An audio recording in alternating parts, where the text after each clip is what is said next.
vibrant and the most dynamic part of the world when it comes to democracy. Working with ministries of information, working with other independent commissions in the country, you have a moral authority, and certainly it's important to take steps to proactively engage.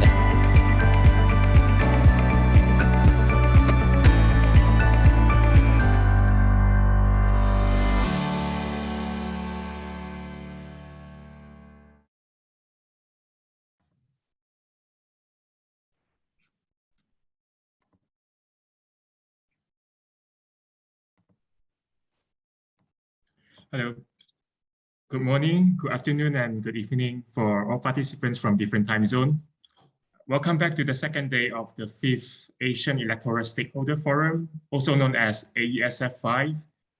My name is Chong Lun, Program Officer of the Asian Network for Free Elections, ANFREL.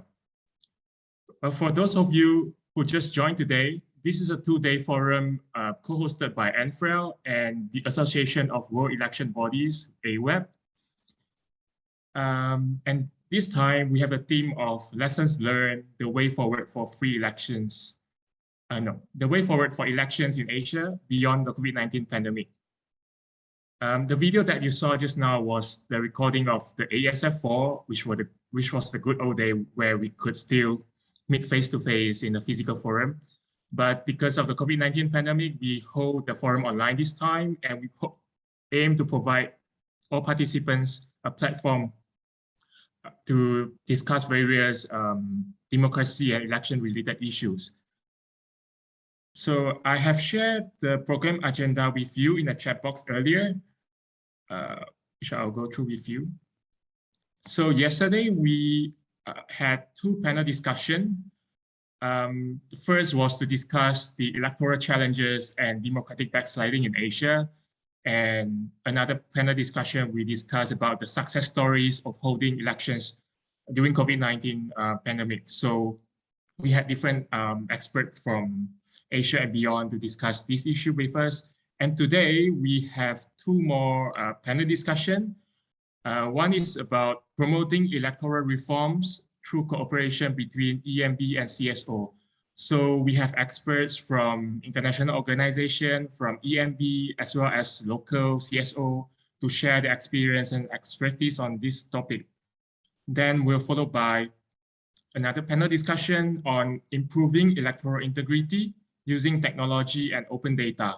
So similarly, we have some panelists from international organizations and local CSOs to share the expertise about using election technologies and how it can be applied during elections. Without further ado, we will start the forum today. I would like to introduce and invite Associate Professor Gautam Arya, who is the former Election Commissioner of the Election Commission of Thailand. And he's also a well-respected academic in Thailand. Let's welcome Associate Professor Gautam Arya to deliver his guest speech.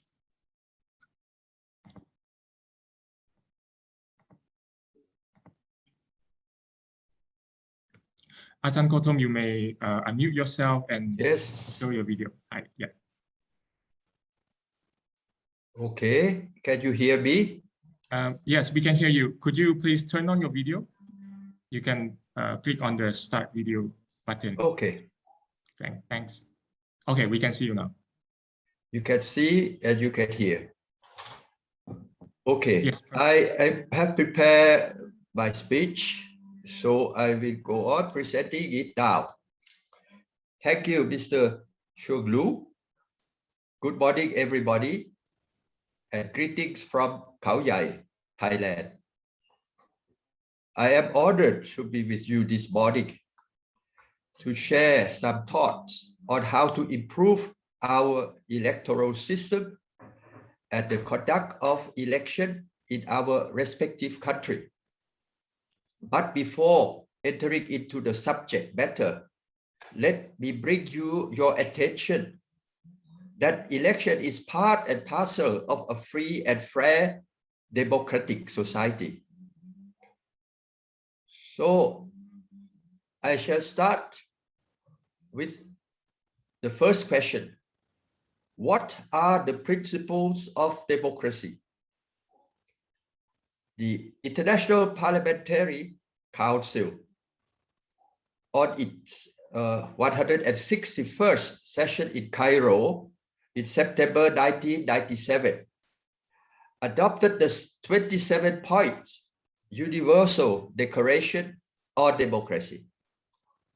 Allow me to cite a few of those points as follows. Democracy is universally recognized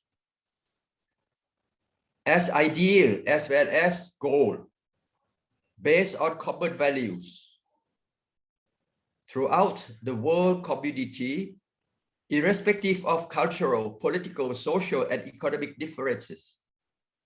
It is thus a basic right of citizenship to be exercised under condition of freedom, equality, transparency, and responsibility, with due respect for the plurality of views and in the interest of the polity.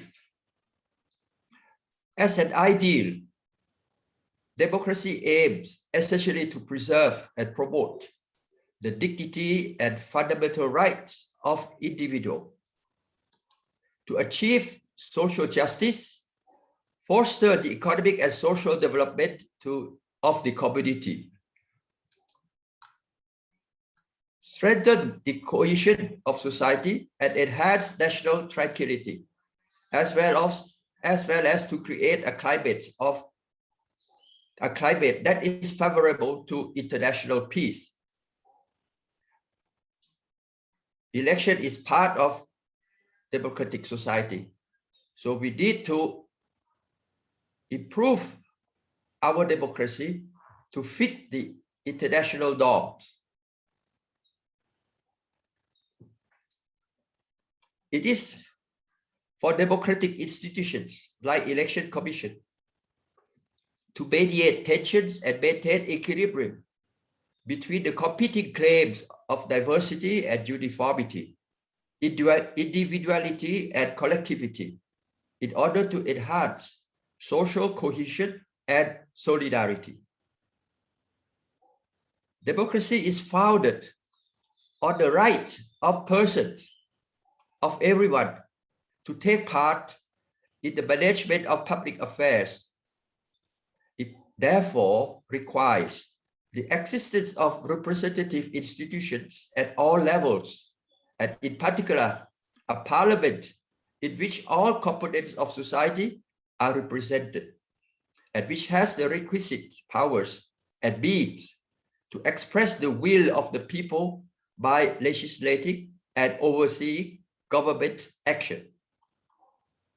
The key element of the exercise of democracy is the holding of free and fair elections at regular intervals, enabling the people's will to be expressed. These elections must be held on the basis of universal, equal, and secret suffrage, so that all voters can choose their representatives in conditions of equality, openness, and transparency that stimulate political competition.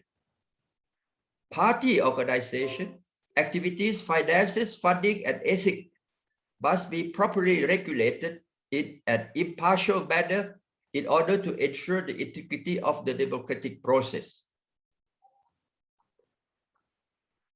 After stating these principles, let me focus on some important prerequisites to conducting relevant election.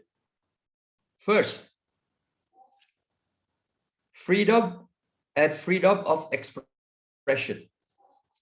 The election in a country cannot really be free and fair if freedom is lacking. One of the organizations that compile statistics on freedom is Freedom House, based in Washington, D.C.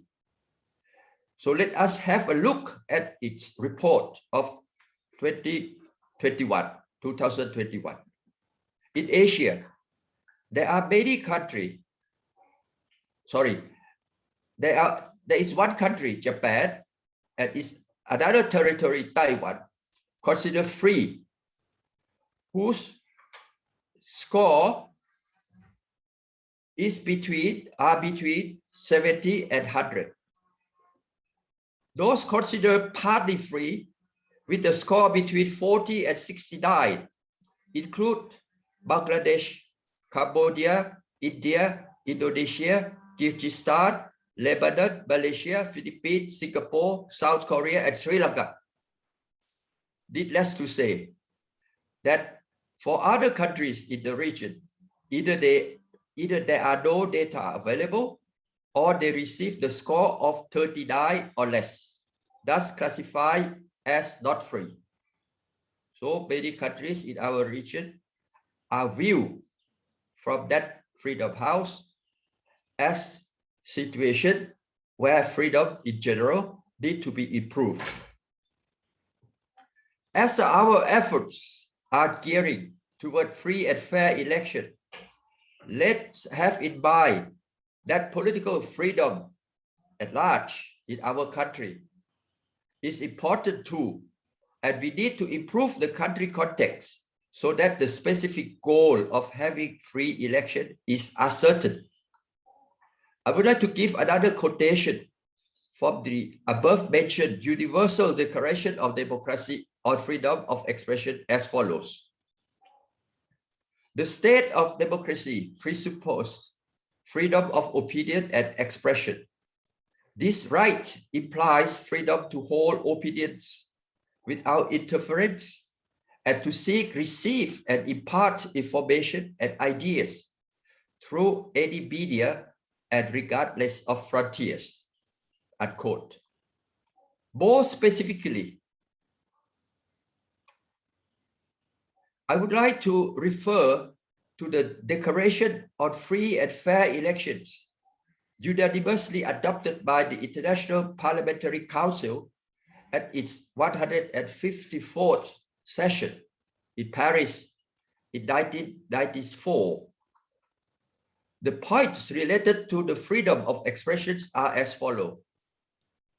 Everyone, individually and together with others, has the right to express political opinions without interference, to seek, receive, and impart information, and to take an informed choice, to move freely within the country in order to campaign for election, to campaign on an equal basis with other political parties, including the party forming the existing government.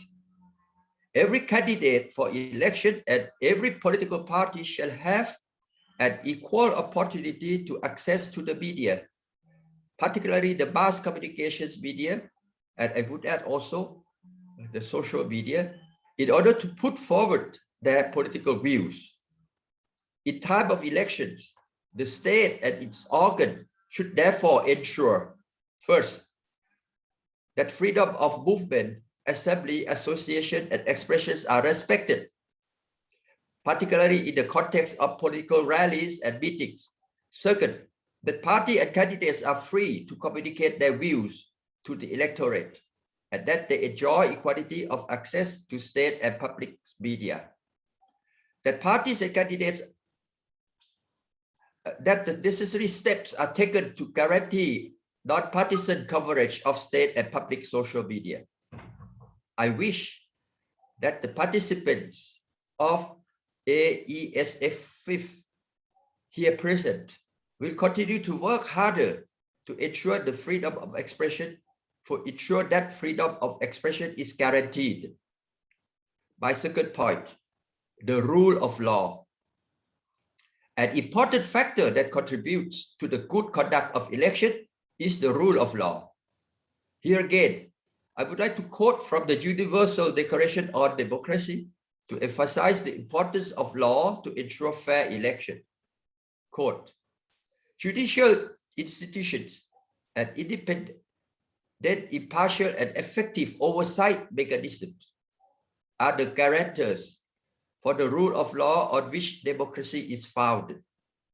In order for those institutions and mechanisms fully to ensure respect for the rules, improve the fairness of the processes, and redress injustices, there must be access by all administrative and judicial remedies on the basis of equality, as well as respect for administrative and judicial decisions, both by the organ of the state and representatives of public authority and by each member of society. Now I refer to the Declaration on Free and Fair Election. Every individual and every political party have the right to the protection of the law and to a remedy for violation of political and electoral rights. So let us look at the state of the rule of law in the world. For this, I rely on the World Justice Project based in Washington, D.C. that has just published the WJP Rule of Laws Index 2021. But in fact, the data is coming from last year. In 2020, a year dominated by COVID-19, it is found that 74.2% of the 135 surveyed countries experienced declines in rule of law performance, while 25.8% improved. One aspect concerning the rule of law is the constraints on government power. It is found that 70% of the surveyed countries experience the decline in the constraints of government powers. It means that the government having more powers than necessary. So we would like to constrain them, but however, during the pandemic, the constraint became weakened. This decline was the most pronounced in 3 regions: South Asia, the Middle East, and North Africa. And the third is the European Union and North America. Another aspect of the rule of law is the civic space. I mean, civic participation, freedom of opinion, and freedom of assembly and association. Over the past year, 82% of the countries surveyed experienced a decline in at least one dimension of civic space. During 2020, 67 of countries covered by the index experienced declines in the indicators that evaluate equal treatment and absence of discrimination. The most worrisome of the finding is that over the past year, practically all, I mean 94% of the countries in the index experienced increased delays in justice proceeding, more and more delays. Somebody would say delayed justice is injustice. However, this may be due to the COVID-19 pandemic, and we need to redress the situation as soon as possible. Less delay in the justice proceedings, please. The biggest decline in the rule of law was seen in Belarus and Myanmar, while countries that with strongest improvement were Uzbekistan and Moldova. Now, one problem of election as regard to the rule of law is the problem of vote rigging. This problem is a big challenge to the integrity of an election. The results of an election doesn't reflect the will of the voters when cheating occurs. That is, when the powers that be could change the ballot box or staff the box at their discretion, or use imposters for multiple voting, or use government officers to influence the campaign in their favor, etc. This is to say that without the rule of law, election is easily turned into a farce. My third point, civil society. Allow me to go back to the Universal Declaration on Democracy. One of the points made in that declaration is, while the existence of and active society is an essential element of democracy. The capacity and willingness of individuals to participate in democratic processes and make governance choices cannot be taken for granted. It is therefore necessary to develop conditions conducive to the genuine exercise of participatory rights, while also eliminating obstacles that prevent, hinder, or inhibit this exercise. It is therefore indispensable to ensure the permanent enhancement of inter alia, equality, transparency, and education to remove obstacles such as ignorance, intolerance, apathy, the lack of genuine choices and alternatives, and the absence of measures designed to redress imbalances or discrimination of a social, cultural, religious, and racial nature, and for reasons of gender. So we have to redress discrimination in all aspects. In my country, vote buying is the scourge of free and fair election. The soft power of money is pervasive. Many voters say, jokingly but realistically, they say in Thai, of course, but I make the translation into English. Nobody don't know how to vote. During 4 general elections, 2 elections in the year 1992, 1 in the year 1995, and another one in the year 1994. You see the stability of our system is really shaky. Under the name of poll wash that received the support of successive government, Thai civil society was able to mobilize up to 70,000 volunteers to be election observers and to sensitize the public to the problem of vote buying. When I was appointed to be a member of the Election Commission of Thailand in 1997, my job was to encourage voters' education and to promote citizens' participation in the election process. I had an illusion that we were close to move on from this issue of vote buying, as many candidates who bought vote were sanctioned by us using the input, information, and material evidences provided by volunteers from civil society. Unfortunately, after my tenure, other commissioners put more emphasis on the smooth running of the election than on citizens' participation. Thus, vote buying and entrenched political behavior of our society remains unsolvable problem that the authority reluctantly resigns to live with. If any of the participants here present have gone through the experience of making vote buying irrelevant to the election outcome, please share that experience. It would be very gracious and helpful. For me, when it comes to the matter of shifting an aspect of political culture, bad or good, the rule of law is to be supplemented by conscientization based performed by the civil society. My 4th point, electoral system. There doesn't seem to be a perfect electoral system, a holy grail, so to speak. The first past the post or the majoritarian system is the most practiced and very simple indeed. It also has the advantage of facilitating the formation of stable and efficient government.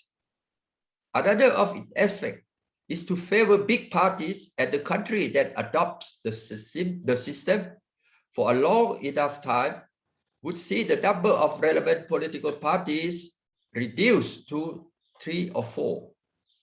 It, however, has a major flaw in the fact that many votes are disregarded, as they are not translated into seats in the parliament. Usually a party may have a majority in the parliament with about only 35% of popular votes nationwide. So the majoritarian system fails in at least two aspects, namely the representativeness and the inclusivity. The proportional system came to remedy these two shortcomings, but it is still not a perfect one, as it may produce MP who are aloof, not having a constituency nor a close tie with any group of electors. Moreover, the government that is formed after the election using proportional system tends to be fragmented, a coalition of many parties indeed. Another system was then invented with the hope of having the base of both worlds. It is called mixed member system. It is subdivided into one mixed member majoritarian, or MMM, or you may call it mixed member parallel system. And another subdivision of this system is called mixed member proportional, MMP system. The term mixed member signifies that the members are coming from both first past the post system as well as from the proportional system. However, in the MMM, the majoritarian one, the members from constituency election are coming from majoritarian system, while the member of party list using proportional system is completely separated from or in parallel with the constituency election. That is different in the MMP. The system MMP, proportional, in this system, it is completely proportional in the sense that the total number of MP or the number of constituency MP plus the number of party list MP of a party should be proportional to the total number of votes that that party received. In other words, in MMP, the number of party list MP is varied to keep the total number in proportion. Once the would-be total number is calculated, according to the rule of proportionality, the party list MP is added on to the constituency MP in a greater or lesser number according to the number of constituency MP that that party has, lesser or greater, of course. In short, the MMP still has the advantage of facilitating stable government, whereas the MMP still is more representative and inclusive. In my country, we use MMM when the 1997 and 2007 constitutions were in place.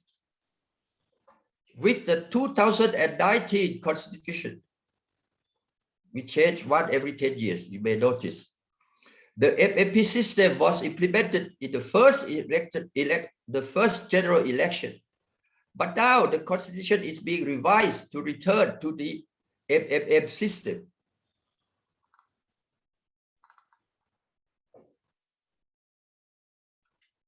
I read somewhere that the tendency this time around is the MMM turn for the sake of government stability, which is much sought after. I don't know whether this issue of electoral system or electoral reform will or will not be discussed during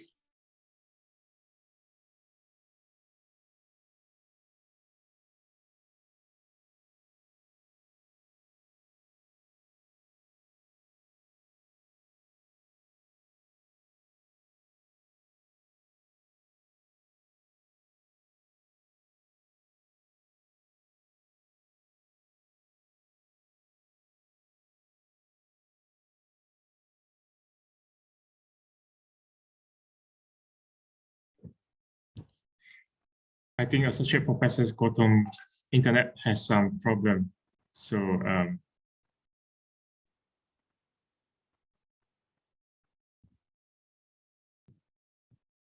maybe we can wait for like 1 or 2 minutes for him to come back. Hi, Ajahn. Your connection was dropped earlier, like 1 minute ago.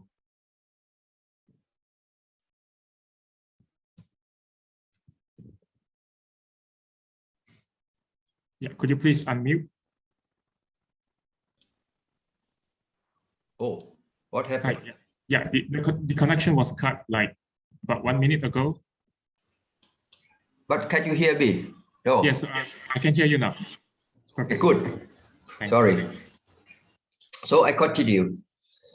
18 elections in the Asia Pacific region were postponed because of COVID-19. Second, many elections were held or are being held amid COVID-19. The report doesn't classify them by region, but by the time those elections were held. I noticed that many countries in the Asia Pacific region are conducting those elections amid difficulties. So my point is that the organization of election during COVID-19 pandemic is challenging. I wish you will be able to share your experiences on this matter in a fruitful manner. Last point, the longer term challenges of our time. Before ending my speech, I would like to briefly share with you the content of a book I read recently. It is written by Nafis Mossadegh Ahmed, and the title is Failing States, Collapsing Systems, Biophysical Triggers of Political Violence. If political systems are going to collapse, if political violence is here or around the corner, then what is the point to discuss about free and fair election? The house is burning. In his book, Hafiz asked the following questions. What will happen if soon the high-quality fossil fuel is becoming scarce and being replaced by lower quality and more expensive energy? Do we see the fragility of humankind embedded in natural world, or we don't? He thinks that the energy metabolism that transforms chemical substance into energy is facing a fundamental change that will affect both human civilization and the environment. Human society that is extracting energy to feed into the capitalist system is now facing a crisis. Fossil fuel, nuclear fuel, rare earth, phosphate fertilizer, arable land, clean water, etc. are becoming scarce and under fierce competition. The uncontrolled release of energy into the atmosphere is warming the globe, creating severe meteorological conditions and fierce competition. Unrest and violent conflict may follow. The Earth system disruption, ESD, will be followed by human system destabilization, HSD. This destabilization, HSD, will be fed back to induce further disruption in the environment, in the Earth system, ESD. That the process will continue to feed into each other until maybe the failure of both systems, both the Earth and the human system.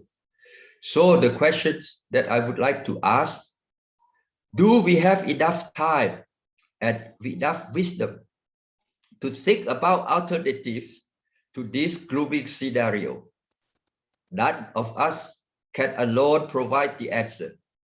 Let me ask you the following questions. Do we need democracy that can deliver, that is responsive to the needs of citizens? Do we need free and fair elections to be one of the foundations of a functioning democracy? Can you, EMBs and CSOs, deliver on the task of making the election free and fair now or sooner? If the answers to these questions are yes, then we shall work out a better future together, shall we not? Thank you for your attention.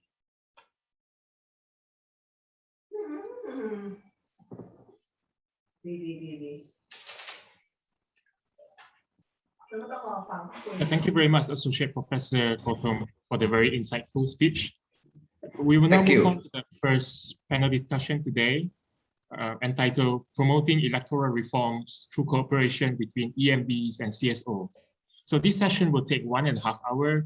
I would also like to inform all participants that you may post your comments or questions in the Q&A chat box so that we can see. And let us welcome the speakers of the panel and the moderator, Adi Aman, International Ideas Senior Program Manager for Asia and the Pacific. I will let Adi introduce the speakers. So the floor is yours, speakers and moderators of this panel.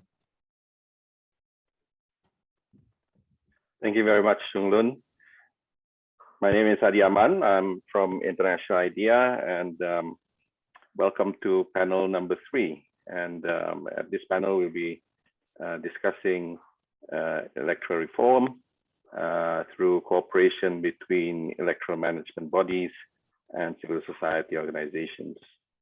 And this panel comes timely after the keynote speech of Dr. Gautam Arya, who I respect very much, and who is a well-known civil society activist in Thailand. The cooperation between civil society and EMBs, speaking about electoral stakeholders, which this forum is about, is a very important one. From experience, I can say that it doesn't come naturally in young democracies. I have witnessed in my own country, Indonesia, when we started the reform era about 20 years ago, that it needed some effort to form this relationship and cooperation. When, as we all know, civil society can be the defenders of EMB's independence, while at the same time, of course, they form as checks to the EMB's impartiality.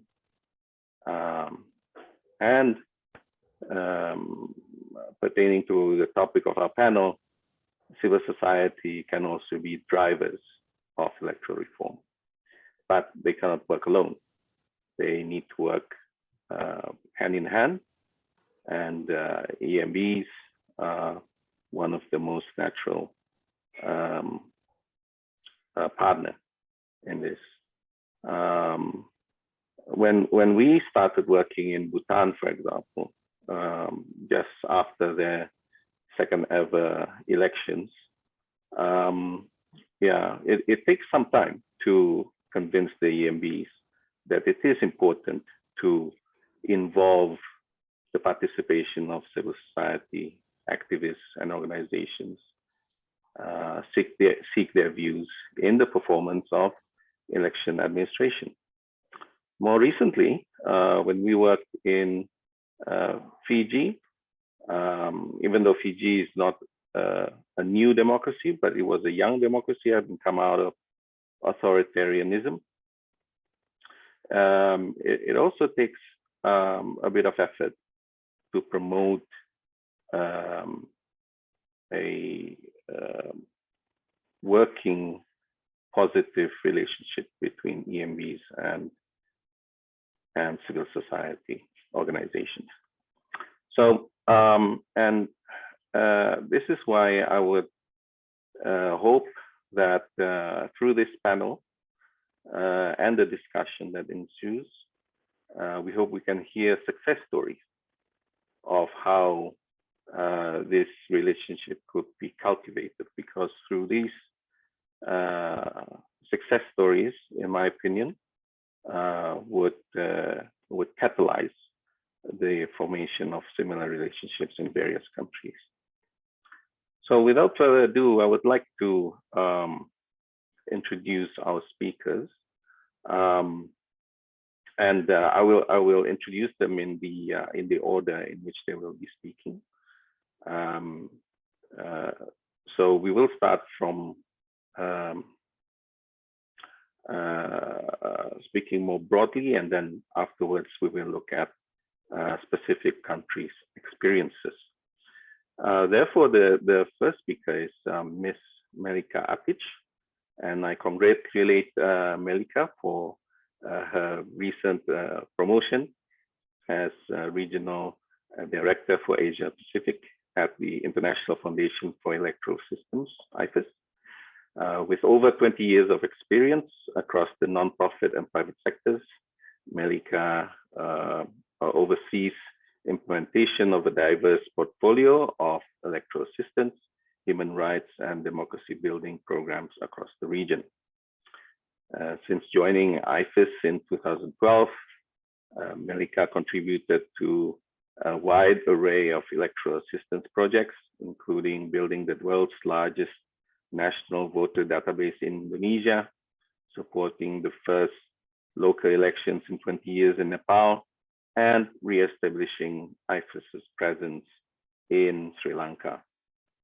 Prior to joining IFES, she served with the Organization for Security and Cooperation in Europe, OSCE, working in elections and post-conflict development in Bosnia and Herzegovina, and spent 8 years with a private organization in New York, managing corporate social responsibility programs. Thank you for being with us, Melika. Our second speaker comes from Sri Lanka, Mr. Mohammed Mohammed, usually called Mohammed, presently is a member of the Electoral Commission of Sri Lanka. He qualified for the prestigious Sri Lanka Administrative Service, or SLAS, in 1991, and served many administrative posts in election department, and after that it's called Election Commission. From 1991 to 2007, he served as Assistant Commissioner of Elections in 3 districts. In 2007, he was promoted as Deputy Commissioner of Elections and worked in Gampaha district, and thereafter elections headquarters in 2014. Then he was promoted as Additional Commissioner of Elections for Legal and Investigations until 2018 in November, when he was appointed as Commissioner. So thank you for being with us, Mr. Mohammed. Our third speaker comes from Afghanistan, and our hearts and minds are with Afghanistan at the moment. Mr. Muhammad Naim Ayubzada is the Director for Transparent Election Foundation of Afghanistan, or TEFA. He is an acclaimed election and peace expert, a well-versed civil society activist, and a much-reputed human rights defender who, since 2002, has been working to consolidate and institutionalize democratic principles, help shape functional parliaments, and democratize political parties in Afghanistan. He has led and worked with a host of election observation missions as a professional election watchdog in 11 countries. He visited all 34 provinces of Afghanistan to work closely with the Afghan people, especially those working in grassroots, establishing a multitude of academic centers for peace and electoral studies, where over 10,000 young talents were trained and mentored under his leadership. Amid his many years of work as civil society actor and being the life of electoral discourses, Mr. Ayubzada has managed to build lasting relationships with Afghans both within the country and overseas, and has been a censor and author of many treatises on Afghanistan's electoral processes. Welcome, Mr. Ayubzada. Our last but not least speaker is Ms. Corazon Ignacio, who we all know as Cora, is a member of the National Council of the National Citizens Movement for Free Elections, NAMFREL, in the Philippines. NAMFREL is the first election monitoring organization in the world, for which Cora has been a volunteer for since 1997. Cora has served as domestic and international election monitor in various Asian countries and as resource person or trainer on elections, democracy, and citizen participation. So thank you for being with us, and welcome, Cora. Before I give the screen to Melika, I would like to remind all speakers that you have 15 minutes, and I will gently remind you to wrap up about 2 minutes prior to that. All right, so without further ado, Melika, the screen is yours. Thank you very much, Adi, and greetings to everyone. Thank you, ANFREL and AWEB, for supporting, and partners for organizing this virtual conference. It is really my distinct pleasure to participate in the panel today with the esteemed colleagues, and also earlier in the workshop sessions in the lead up to the panel. I really hope that circumstances will allow us that we all gather next year in Asia and in person. I do miss our gatherings and seeing everyone in person. As Adi has mentioned, I am with the International Foundation for Electoral Systems, IFES. And at IFES, we collaborate with civil society, public institutions, such as election management bodies, and the private sector to build resilient democracies that deliver for all. We're headquartered in the US, but are a global nonprofit, nonpartisan organization that since 1987, since our founding, we've worked in about 145 countries around the world. I work with our Asia Pacific programs, and we are currently implementing a variety of electoral support and democracy promotion projects across South Asia, Southeast Asia, and Pacific Islands. Know many of you, and waving at everyone who is not on video as well, and really looking forward to this discussion and potentially seeing everyone soon in Asia as well. As Adi mentioned, we're talking about electoral reforms and cooperation between EMBs and CSOs in this panel. And I wanted to start by saying that civil society, as we would all agree, plays a critical role in advancing and sustaining democratic change. Civil society organizations, whether in established democracies, transitional or closing spaces, are continuously working at grassroots or at national level to respond to challenges that face democracy and human rights.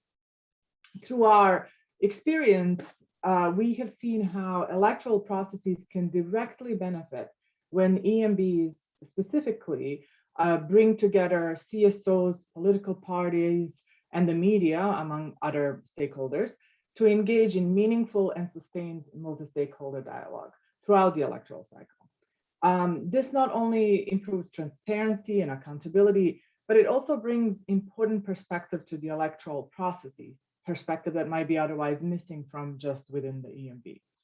CSOs are often more experienced in representing and relating to different social groups, which EMBs can then leverage to amplify their voter education efforts, just as one example, and to also ensure smooth and inclusive elections for all.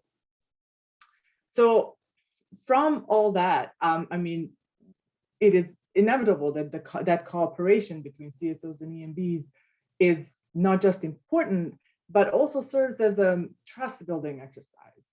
And the trust is developed through a regular dialogue with multiple stakeholders, but also through the ability to react to that feedback, which is provided in the dialogue, right?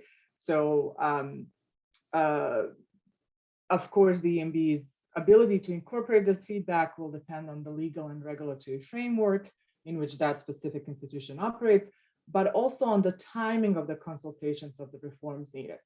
And from the colleagues that we have on the panel, you will hear a lot more about the different examples, but I wanted to just offer a couple here as an illustration of how EMBs work with the different CSOs across the region that we know of. So, for example, throughout the 2014 electoral cycle, Indonesian Election Commission, the KPU, fostered exceptional levels of involvement from Indonesian CSOs.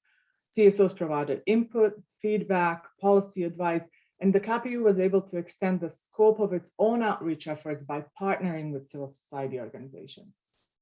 They've done this at each stage of the electoral cycle, from drafting the regulations to the get out the vote efforts, campaign monitoring, election monitoring. The KPU welcomed civil society input and gained valuable insights into the specific needs of the voters. One of the examples, and there's really multiple, and this spans the 2014 and 2019 electoral cycles as well, from my knowledge, from experience.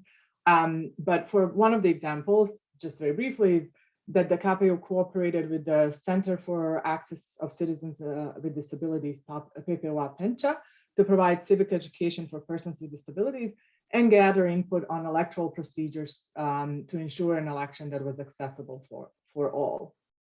This close collaboration of EMBs and CSOs empowered PPOA to play a crucial role in civic education and outreach efforts. Another example, ahead of the 2017 local elections in Nepal, the first in 20 years and a critically important step in Nepal's federalization process, the Election Commission of Nepal also held a collaborative workshop with 22 civil society representatives to coordinate the national voter education strategies. In Sri Lanka, the Election Commission, I'm sure we will hear from Mr. Mohammed, welcomed CSO's input via 2 working groups, Disability Inclusive Elections, a technical working group, and a Gender Elections working group. And I know Gender Election Working Group is a collective of government bodies, civil society organizations, and individuals that work on increasing women's participation and representation in all levels of government. These 2 groups provided recommendation on inclusive electoral reforms to the Parliamentary Select Committee on Electoral Reforms. So there was not just a cooperation between the Election Commission and the civil society there to think about the reforms, but also that bringing them together or coming together to provide guidance to the Parliamentary Select Committee on what reforms are needed. So those are just a few examples of ways in which EMBs can facilitate and welcome collaboration, and CSOs can provide input that will benefit the electoral cycle and the whole of society.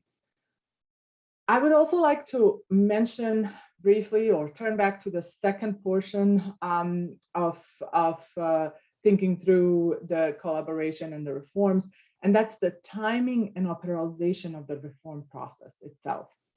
As we go through these various consultations throughout the electoral cycle, stakeholders often realize that larger reforms require significant time and resources that may not be available for this specific electoral cycle, or it may be ill-advised, or actually some of the reforms, depending on a timing, may actually jeopardize the election. And I'm sure you will all agree that passing a major legislation that changes voters' eligibility or introduces a new technology just a couple of months before the election will at the very least be a major disruptor and can be resulting in significant issues and a loss of electoral integrity. So this timing is very important. When should we pay most attention to electoral reforms? Really, just when we may be too tired to do so. It's the day after election. It is in that post-election period that we now have incredible opportunity, this golden opportunity to clearly link the post-election assessment to the next electoral cycle. Really, when it comes to reforms, this immediate post-voting period is the most important phase. This is the time when we can learn critical lessons from past elections and work on institution building and strengthening of the next cycle. Even though lessons learned and post-election assessments, audits, and evaluations often shape the electoral reform agenda, the post-election review is frequently characterized by insufficient planning and limited access to relevant and credible data.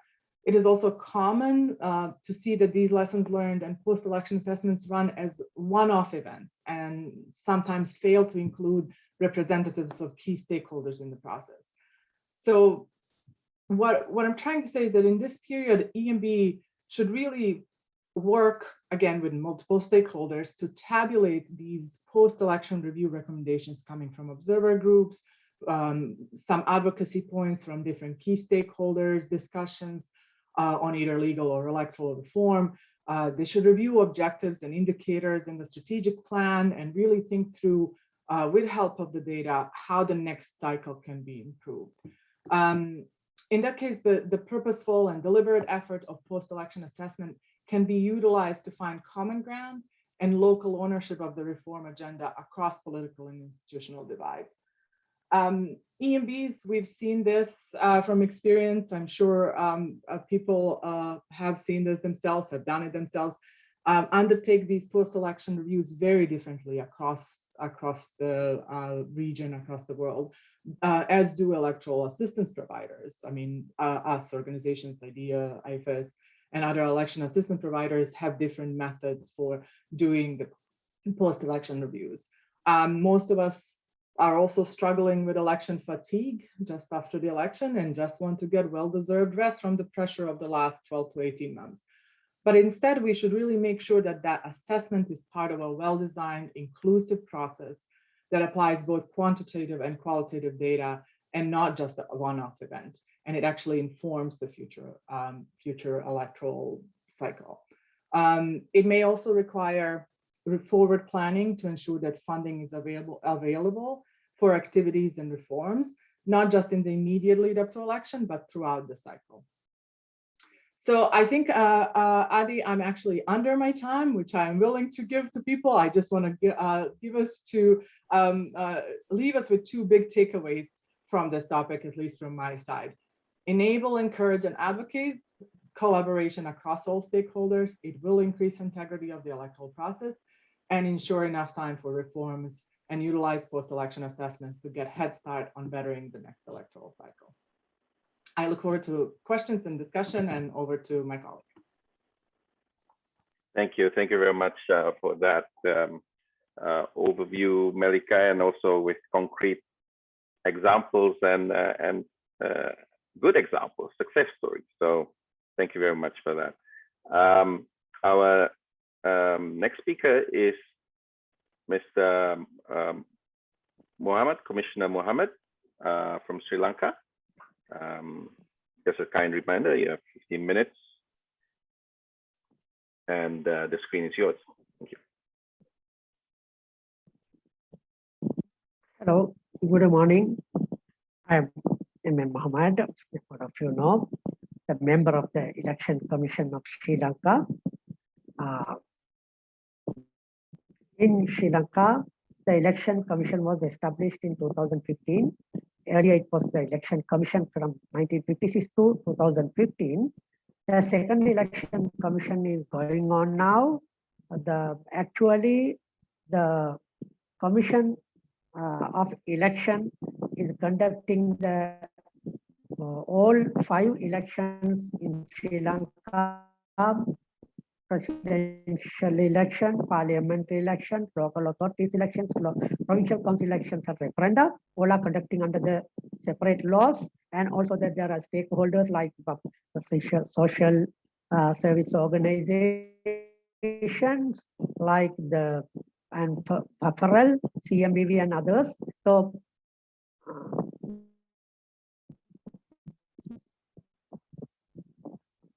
I can't. I think we have to conduct our elections during the past 2 or 3 decades under PR systems. Now the local authorities elections was introduced in 2012 under MMP system, and also introduced to the provincial council elections. Also the law, according to our system, we have conducting elections with our PFRL, CMEV, and other cafe, and so many social organization helping us in this matter. Especially, they are appointing poll local poll observers, statics observers for the polling stations, and also they are appointing another observers called mobile observers. These both observers are working with us during the elections, and also during the counting, they are also observing the counting procedure of our counting officials. So, and also they are assisting us in various 3 factors. One is the litigation, means their case when the problem arises, especially in the in 2018 local authorities election. We saw action for free and fair elections. They have already filed the case called number 1 of 2018 case in Monaragala district. That's one of local authority candidate spent so many money in bribing the voters. So finally, it was the court decided that member who elected by this election was illegally elected. So another second man was appointed as the member for that. That is a very important case. And also in 2008, PFRL, again, they have filed a case to implement the identity system for the election. That also actually very good system, because that system we could find some more alternative election identity cards to use for the election instead of only national identity card was introduced by the law, but court decided after the case election commission can accept other valid identities used in Sri Lanka as like passport, driving license, and so. So now Sri Lanka Election Commission accepting those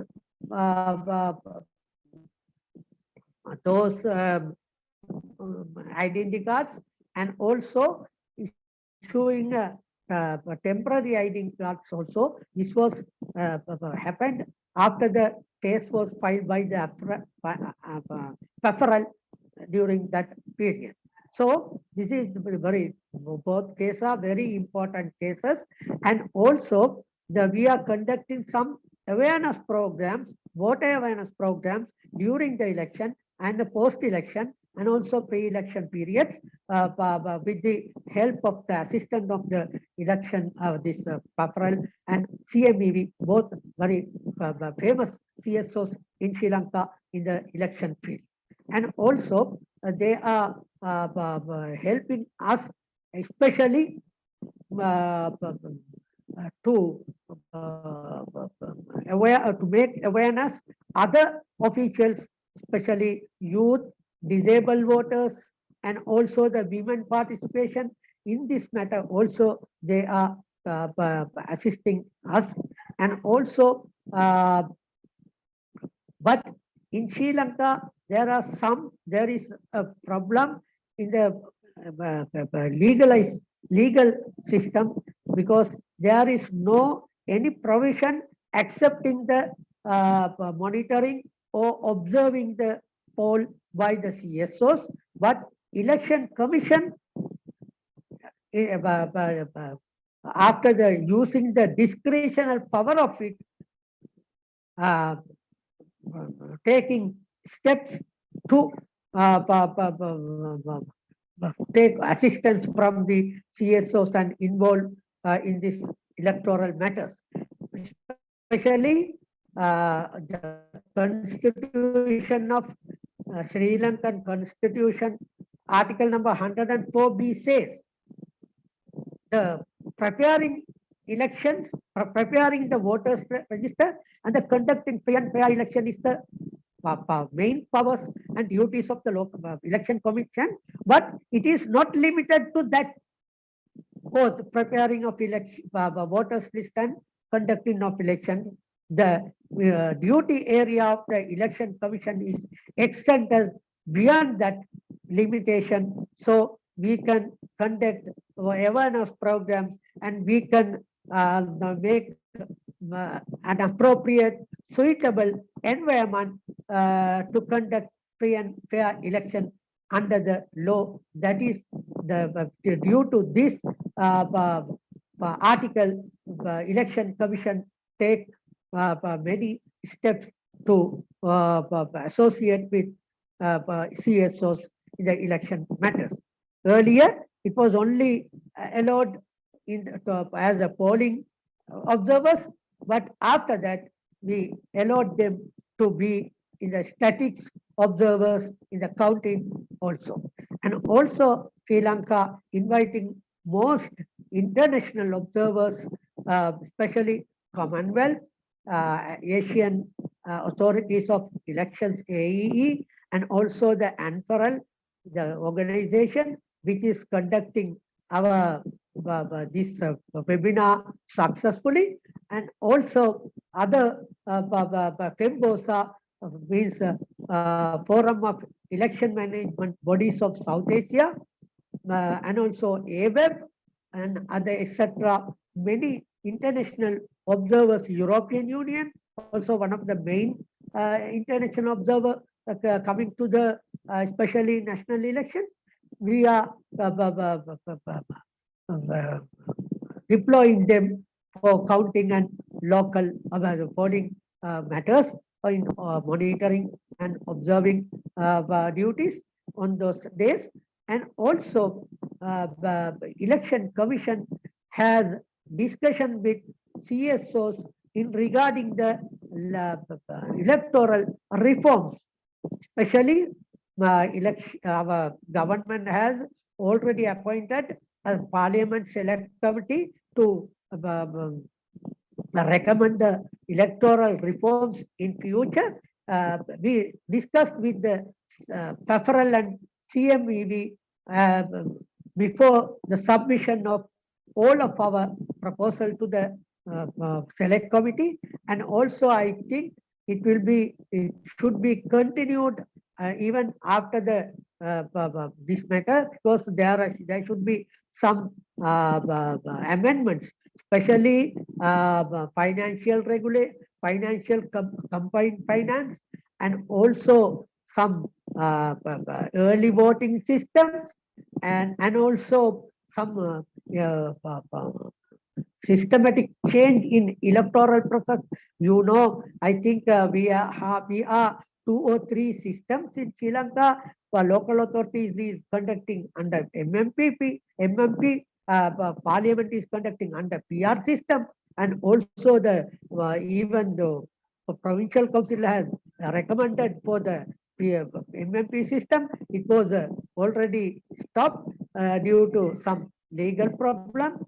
So it is important to prepare a new electoral system for the future by this Parliament Select Committee. We actually we expect very associations, very assistant, good relationship from the CSOs who are working with us in our election materials. So I think my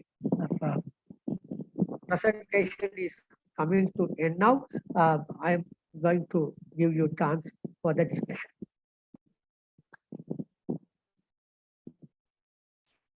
Thank you very much, Commissioner, for that presentation and for giving your testimony to how well the Commission has worked with civil society organizations on various issues, including electoral reform. And in particular, you mentioned PAFREL and CMEV. And yeah, we certainly hope that this continues into the future. Yep.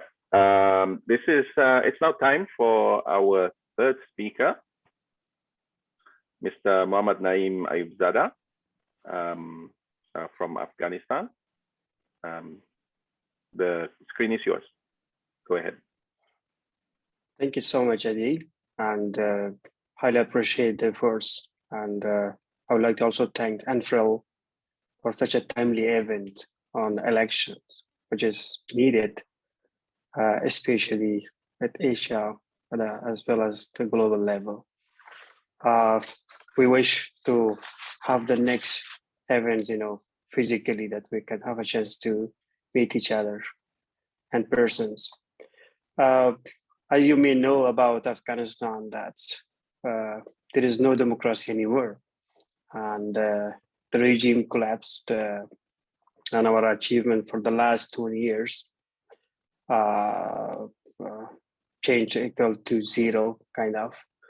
And we have a regime called Taliban, and so they are not talking about democracy, they are not talking about elections, and their mandates are not elections and democratic values and pillars. But still, we are hopeful that things can change, because in order to get the support of the international community, I'm sure they need to bring some reforms and be flexible to get the support from the international community. Otherwise, it would be difficult for them to survive, because one of the major achievements we have for the last 20 years, we have an informed citizen. Awareness increased for the last 20 years about women rights, human rights, political rights, and all these key important values. And I'm sure informed citizens will help the government to change and to be flexible for positive change. So we're looking forward for the positive changes in coming months and hope we can make it. But if not, I'm sure the existing regime will not stay longer. Regarding to our experience and the topic of the discussions today, I think it's an important topic for the electoral reform.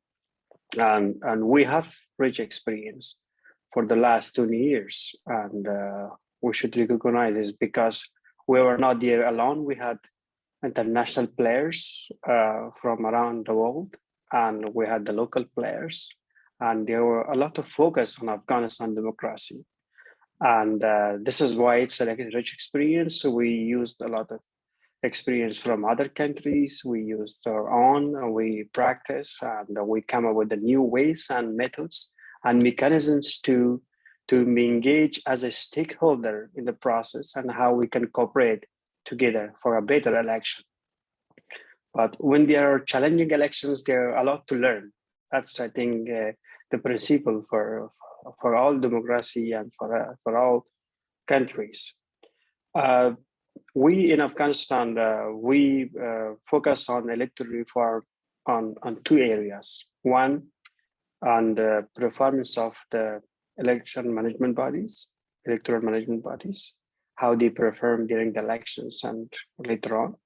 And the second area, we focused on the policies and laws, how those laws and policies are useful for a better election, for a transparent election in Afghanistan. In the beginning, it was very difficult to create a coordination mechanisms between CISOs and stakeholders, especially the EMBs. But over time, we made it, and we try to be in regular connections with the EMBs and cooperate accordingly and work together as a stakeholders. So I would like to share our experience. It was useful at that time. So, and we were very engaged, and I think we were very active in the process, comparing to number of countries I have visited and the election observation missions. I think we were we had a good profile there, and we were very engaged in the processes. So according to our experience, we did observe the elections, and after each elections, we provided, along with the observation findings, we provided recommendations for reforms. So that was one of the key steps for cooperations and engagement with the AMBs and with the stakeholders. We observed elections from the first phase up to the end and all the phases, and along with the observation findings, we provided the recommendations for reform. So those reforms were attached with the observation findings, and the observation finding was the supporting document for the reforms, for the recommendations we provided to the EMBs. And it was very useful for the EMBs technically and professionally, and they were very pleased to have such a recommendations. And secondly, we believe that after each election, there is a need for reform. Because things can be changed, the level of awareness can be increased, the level of expectations is always there, and people are expecting more to see things get better.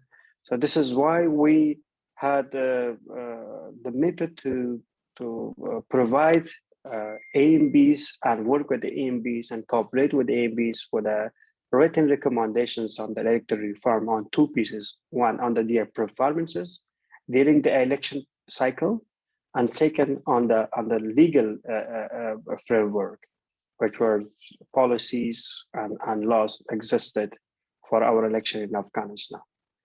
That was one of the key activities and methods we used to cooperate and to be engaged with EMBs about the electoral reform. The second mechanism was a monthly meeting. Especially when we had the first election or electoral phase, we tried to have a monthly meeting of the stakeholders, and we verbally discuss on issues, and we try to help them with our recommendations, with our insight, to help the process gets better and to come up with the key reforms recommendations for the electoral phases. And this was the second area and method we used to cooperate and help the electoral reforms and work as a stakeholders. Besides, in order to the second area we work in order to engage the public, in order to engage the stakeholder, because it's always difficult for AMBs in most of the countries to be engaged with everyone, to get the feedback from the public, to get the feedback from all the stakeholders at the grassroots levels. So it's difficult for them, and they don't have much resources. In our country, they didn't have resources. This is why we try to be the mediator, to be the bridge between the locals, the grassroots levels, civil society, even political parties, and people in other area of lives. We try to collect their ideas, their feedbacks, their recommendation, and then gave it to the AMBs to know about what people are thinking from different areas of their life. So we did research, we did survey, and with the cooperation of the AMBs, and they were cooperative in this regard. And we conducted at the provincial levels and at the local levels, and we collected the ideas, recommendations, viewpoints from people, and then we share that with the AMBs to know about what people think about what needs to be changed for the upcoming elections. What are the electoral reform pieces need to be focused more on it. So we had focus group discussions, we had face-to-face interviews. We were using these methods to interact with people at the local level, at the grassroots levels, and get their recommendation for the electoral reform. This was the third method we used to help the electoral reform. We also cooperate with EMBs to advocate for those recommendations, because you know, in each countries there's government, there's political parties, they have their own interests, they are focusing on different issues, and so in order to convince them, in order to attract their attentions, so there was an essential need to advocate for recommendations. So we worked together with the EMBs to advocate for the recommendation for electoral reform in our elections, and we had multiple meetings, you know, gatherings, even with the media. We had media activities to make sure we get the support for what we have come up together as an election stakeholder. This was the third activity, and also we had gatherings. The fifth activity, we had gatherings and meetings with the stakeholders, political parties, on regular basis, and EMBs as a joint efforts to review the law and policies together, and then discuss about it and come up with a recommendation to change. And that was the fifth one. And we also we were also given the opportunity as a CSOs to do an independent assessment of the performance of the IEC and ECC. We had two organizations as a election management bodies in Afghanistan. So especially TIFA, we were lucky to have this chance, and we officially asked by the EMBs to assess their capacity, to assess their staff and performances. And we came up with a report, a comprehensive report, and share with them that these are the guidelines and these are the areas need developments, and which was this one also part of the electoral reform, and we want the AMBs to get to make their performance better, and their performance will help the process. Then we also try to facilitate number of meetings, and it was part of that cooperation between AMBs, political parties, civil society organizations, and even government officials. So it was easy for us to facilitate this kind of meetings between AMBs and government, political parties, and other stakeholders, and even media. So we facilitate a number of meetings between them and cooperate in this regard to create an understanding between the stakeholders about the electoral reforms and the recommendations, and what needs to be done ahead of that. Then we try to lobby for what we have come up with. We lobby by the government, with the government officials. We met with the president at that time, with the vice president, and with the parliamentarians and others. So it was a joint corporations, and it was really useful for the AMBs, and they were there as well. What we try to advocate for those recommendations. Sorry. Sometimes there was a need. It's time for you to wrap up. Sure. Just we also established number of committees because there was a need in such a timing. But I also want to finish my talking points with the one small challenge we had for the whole process there. One of the challenge that it is difficult to put in practice the reform recommendations is because there is the government, there is the Embs and Csos, and there is the political parties. The challenge there is because political parties, they have their own interest for the reform, and their interest is just based on their parties, but not for the whole process. And there is government, when they come up with the recommendations, they have their own issues. They don't think about the system. They don't think about the process. They think about what needs to be done, what type of reform they put there that they can benefit from that.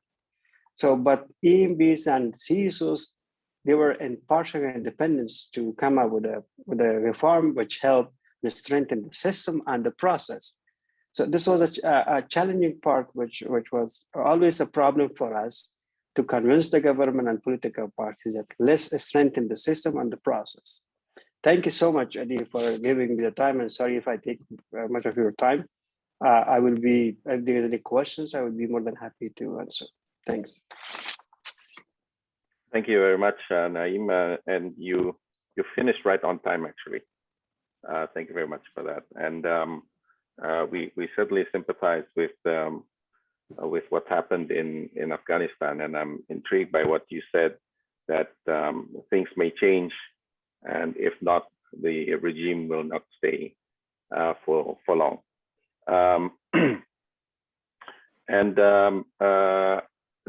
There is a message of sympathy from Professor Kapil Shrestha, chair of NEOC in Nepal, to the Society and Electoral Community of Nepal. Would like to extend a very strong support and solidarity with democracy and human rights loving people of Afghanistan.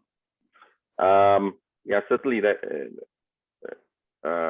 all of us here should be discussing and offering our thoughts about how a democracy in Afghanistan can be survived, can be saved, but that's probably outside the remit of this panel. I would like to thank you once again, Naeem, for your presentation. And I would like to give the screen to Cora now from the Philippines. Good morning, everyone. Yep. Good morning, everyone. Thank you, Anfrel, for inviting me and to share the Philippine experience. I'd like to tweak the title a little and precise the word CSO, because in the Philippines, CSOs, or civil society organizations, are engaged in many advocacies like environment, animal rights, women's rights, peace and order, so on and so forth. So I'd like to use the word EMO, election management organization, election monitoring organizations, as the title, cooperation between EMBs and EMOs, which NAMFREL is. Okay, because EMO is engaged full-time and solely on election monitoring. At least that is the context in my country. Can we have the PowerPoint slides, please?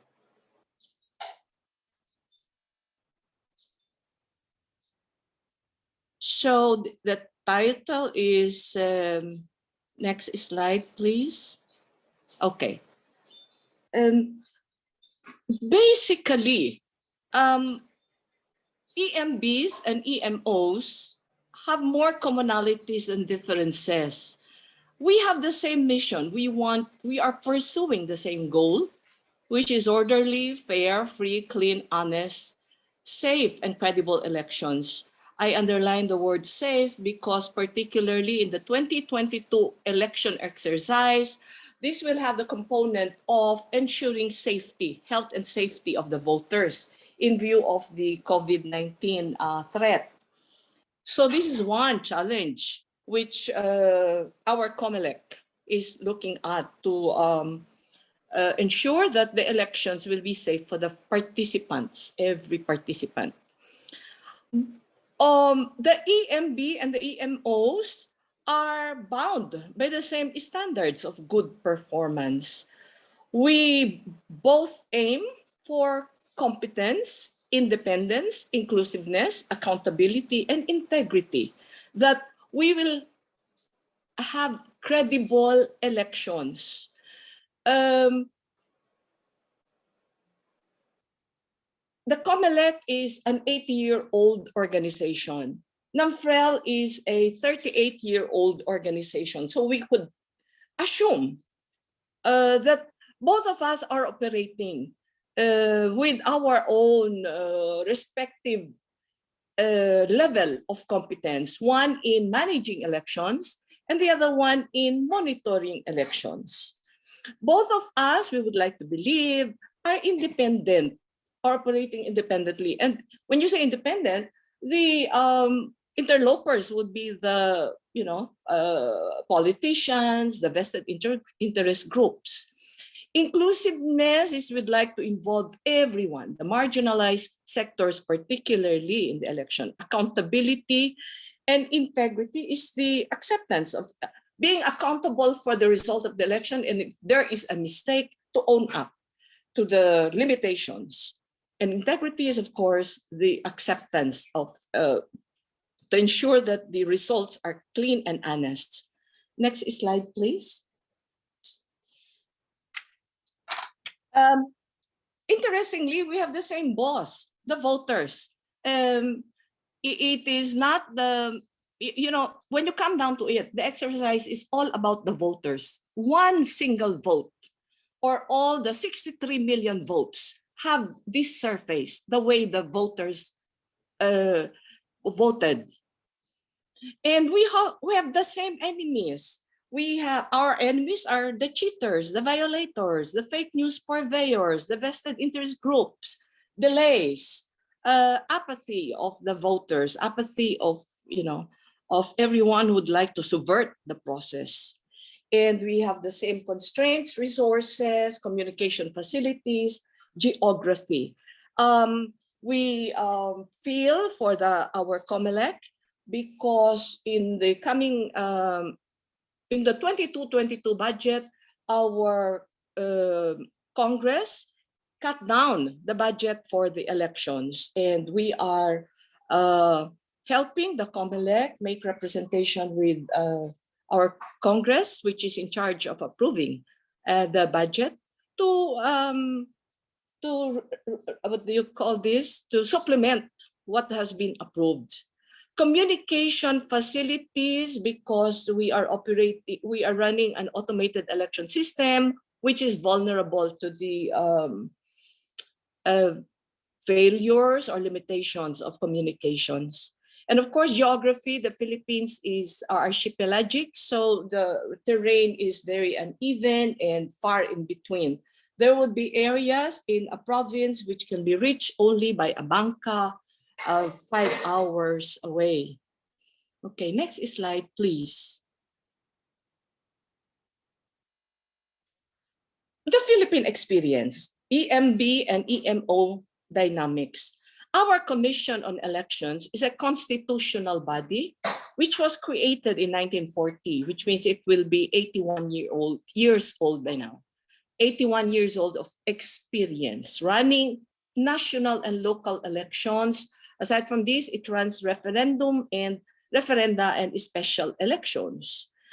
Our COMELEC has regional, provincial, and city town offices throughout the country. So if there is 1,400 municipalities, there are 1,400 satellite offices throughout the country. It is a very powerful organization during election period. It can deputize government agencies to perform election-related work. So during election time, it mobilizes the Department of Foreign Affairs for the overseas voters. It mobilizes the Department of Education staff to man the election, to man the poll stations. It deputizes the treasurer's offices, the treasurers all over the Philippines, the military, the police. So it's a very powerful organization during election period. NAMFREL, in turn, was founded in 1983. It's the first EMO in the country, and it is true that it is the first election monitoring organization in the world, but I don't usually say it out of, sometimes you're embarrassed to claim this, although it is true. What I am very proud about, though, is that NAMFREL is a volunteer-driven organization. We are run and powered by volunteers. It has a network of provincial chapters. NAMFREL is headed by a volunteer-in-chief chairman. So the only paid staff in the NAMFREL system are the people in the secretariat. Of election season, there are 3 or 4, but during election period, we hire additional, so maybe there are 8 to 10. But other than that, everyone is in NAMFREL is a volunteer, and I do not know if you have any other organization in the world of this nature. There are presently several election monitoring organizations in the country, and this speaks well of the vibrancy of the democracy in the Philippines. So among these are PPCRV, which mans the poll stations during election period. We have the LENTE, or Legal Network for Truthful Elections, which takes care of the legal system, legal needs of the voters during election period, and assist the COMELEC in many ways, like in the random manual audit and some electoral reforms. You have Kontradaya, you have Simbahang Lingkod ng Diyos, which is a church-based organization. There are school groups. And it is a nature of Philippine elections that during election time, some civil society organizations or some academic institutions morph into EMOs. So they assume election work. COMELEC accredits the participation of EMOs in every election. In other words, we have to apply every election to be accredited. Why do we need it? Some EMOs don't need to apply. We need to because our chapter people, our chapter in the provinces, in the cities, need to present their credentials to the poll station staff on election day. And if they don't have this accreditation, then they are encumbered. NAMFREL's range of functions evolved since 1983. Next slide, please.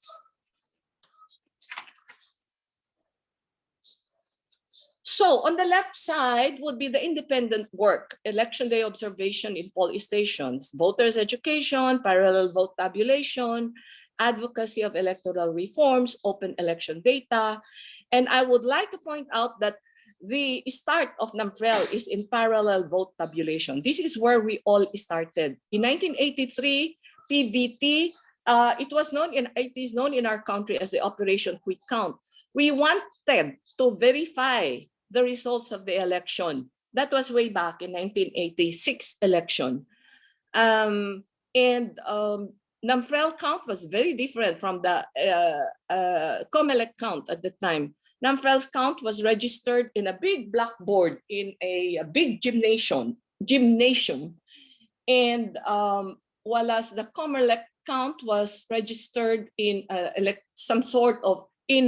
very big hall with electronic display, and it was shown that some votes or some numbers are being manipulated, and some election workers walk out, and that was the start of people power at the time.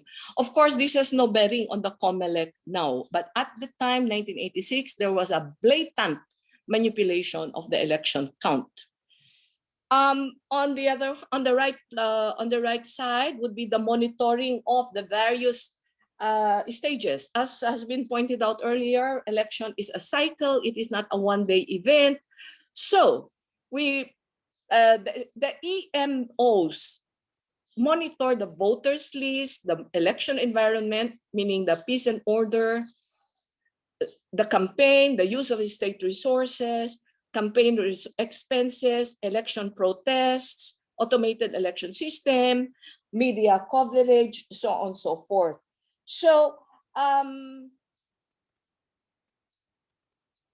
11 years, we shifted to the AES in 2010. 11 years after its adoption, we will be running the 5th election. Is it the 4th or the 5th election using the automated election system?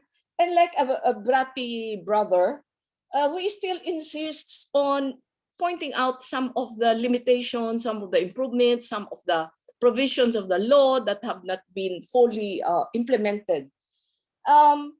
So we have, for this election, we submitted to COMELEC 5 standards on improving our automated election system. And in fairness to NAMFREL, we do not do anything that will put the COMELEC in a bad light. So we do it through the channels. We submitted the recommendation through the COMELEC Advisory Council, which is a body that operates within the election framework. And NAMFREL is a member of the CAC. We call it CAC, and we submitted it to CAC. CAC has adopted, as of now, 3 of the 5, but we are still lobbying for the acceptance of the 2 other standards. The standards. Sorry, Cora, you have Yep. 2 minutes left. You have Okay. 2 minutes left. So, the modes of relationship. Can we move to the next slide? If you have one EMB and one EMO, the most likely relationship would be either you are enemies or you are best friends, and you don't want that because one is too comfortable, one is you are enemies. So we move to the next slide. The modes of relationship between EMBs, and when there are several EMOs, A is the EMB is enemy to all, B is enemy to some, mutual respect to others, best friend to some. C is pitting EMOs against each other. The best ideal situation is when you have equal treatment, respect, and expectation. So the time constrains me from explaining this. Can we have the last slide, please? At the end of the day, in what role are the EMOs most useful to their bosses or the voters? Is it as a citizen's arm? Is it as a watchdog? Is it as a monitor or as an observer? And the last question to ponder on is, are elections better or worse off with EMOs around? And to our colleagues at COMELEC, believe it or not, we have the highest respect and love for COMELEC, and we'd like to work with you. Thank you. Adi.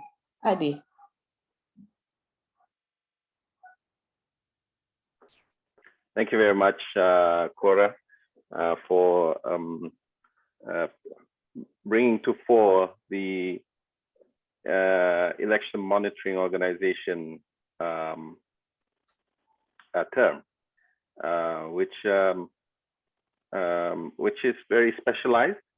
And there was a comment from Valentina of Mafindo that CSOs are broader than EMO, and that's certainly true. But EMOs dedicate themselves specifically for not only election monitoring, but also the betterment of electoral processes. And it's interesting that you pointed out that EMOs and EMBs are actually very similar. They have the same boss, same enemy and same constraints. So that's very interesting and something to think about for CSOs out there who wants to specialize themselves into working on elections. So thank you very much all four speakers for your presentations. And we now enter our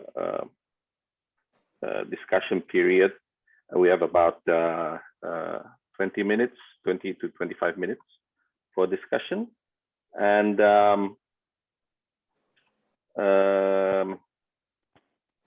let me see if there, yes, there is a question from Celia Pasilina of IFIS. How can we better guarantee sufficient civic space for CSOs, observer groups during elections? Legislative means, more support and funding from international or regional partners, inclusive of EMBs, CSOs, and observers, speaking with one voice, or all of the above. Yeah, I encourage others to either use the chat box or the Q&A facility to ask your questions. Any of the panelists would like to answer Celia's question here?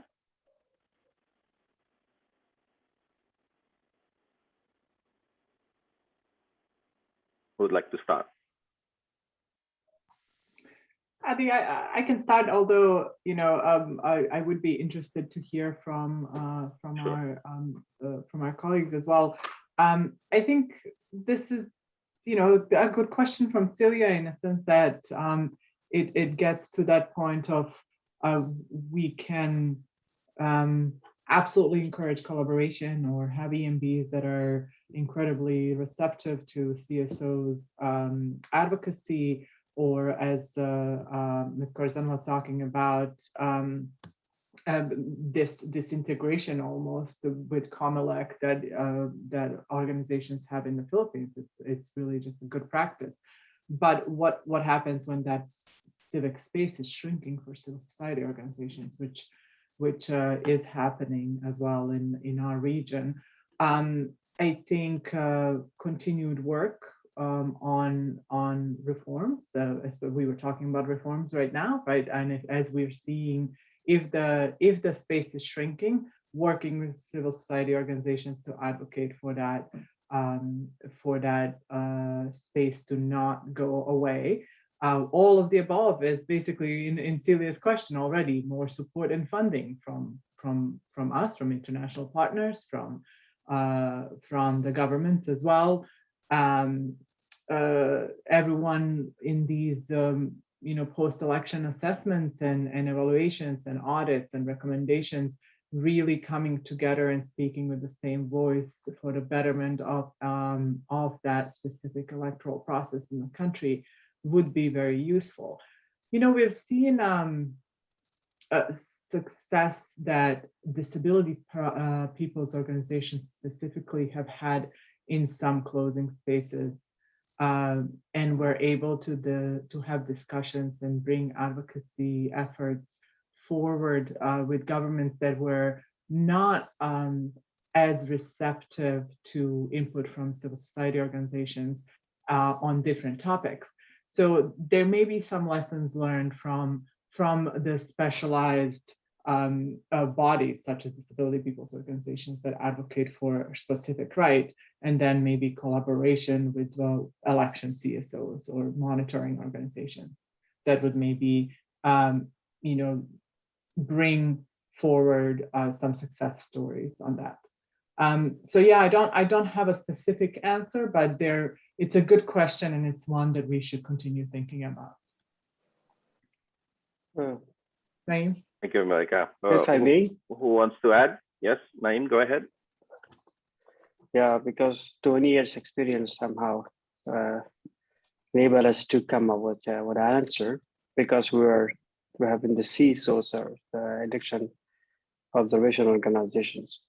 There are 4 areas to focus in order to guarantee civic space for election observers or organizations. The first one and the key one is the legal authority. I think we need to reform the legal framework to strengthen the role of monitors in the law, because if they're powerful there, then it will help them to guarantee civic space for them, and they will be accepted by everyone.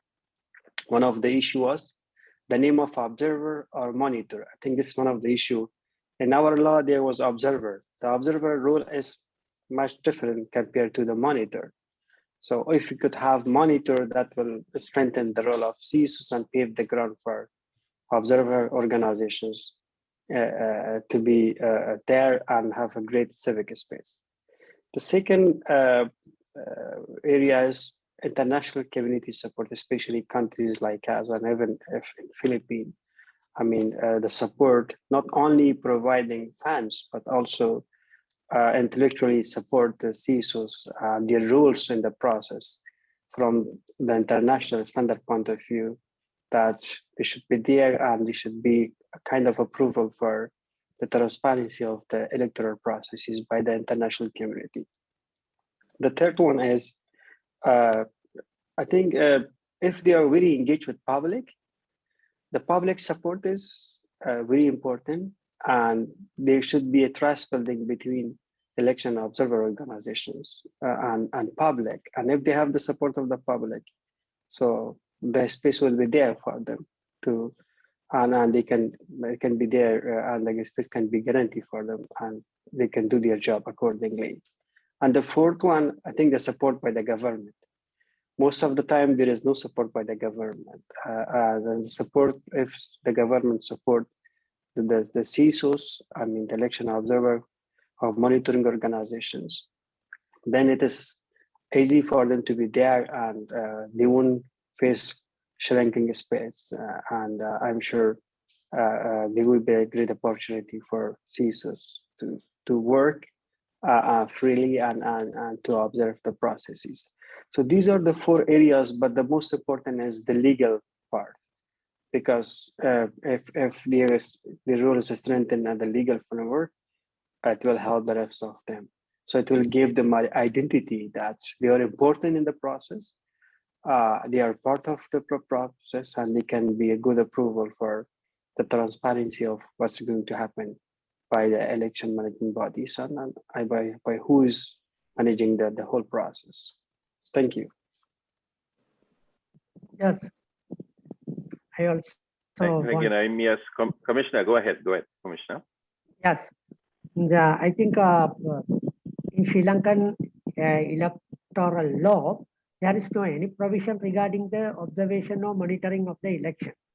So I want to ask every CSOs and NGOs and also the observation organization, please submit your proposals when the electoral law reforms are coming to the relevant authorities, legislature or other authorities, to include the observation or monitoring process to the electoral laws in future. Because in Sri Lanka, we are using our discretional power to get assistance from the CSOs in electoral process. So it is very important to legalize the monitoring of observing procedures in electoral laws. Thank you.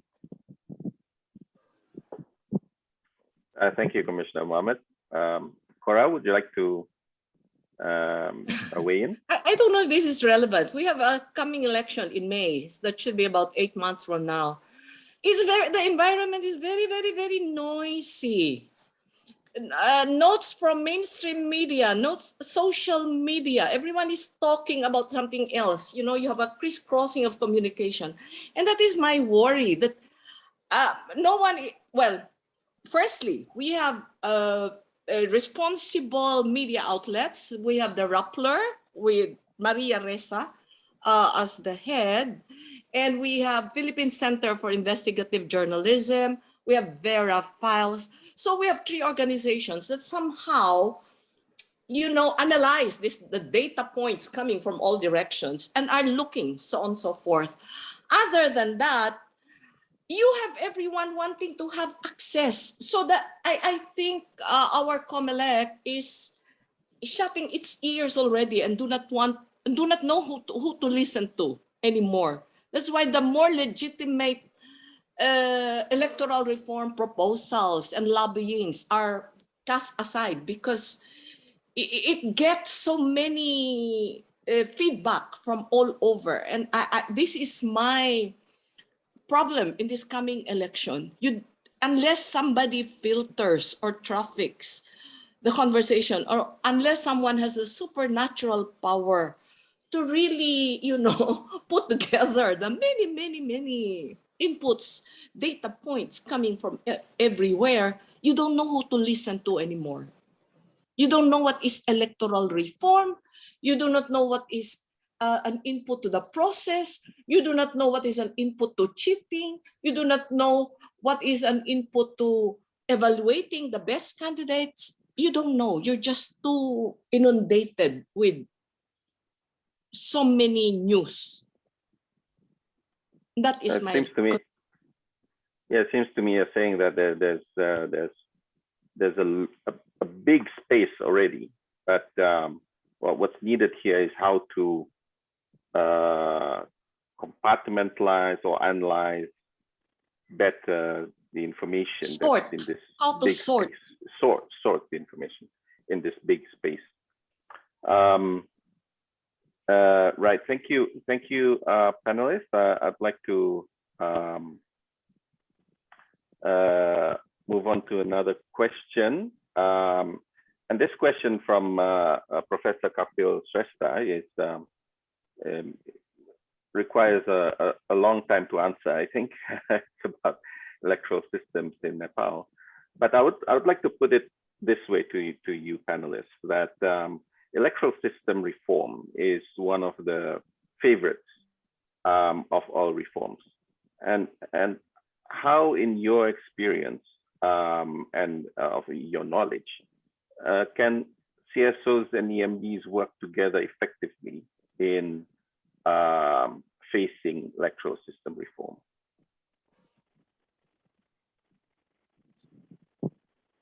Anyone?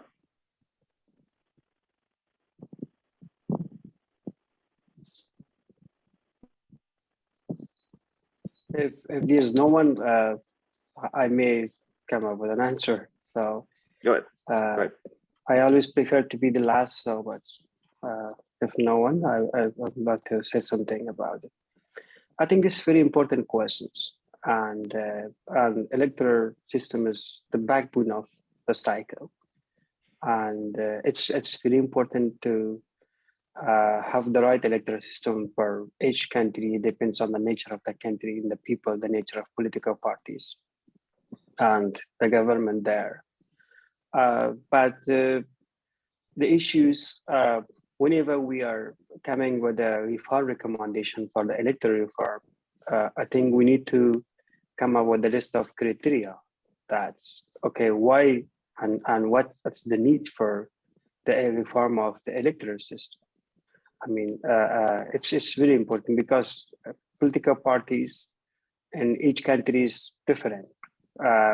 They have some freedom in some countries. They don't have freedoms, and they are Democrats and they are not Democrats, and we have different parties there. What is important that whatever criteria we come up with, it should be based on the democratic values and principles. So if we put this as a criteria, then we can come up with the right electorate. So we can have, essentially, we can have list PR, we can have mix system, we can mix 2-3 systems together and come up with a one.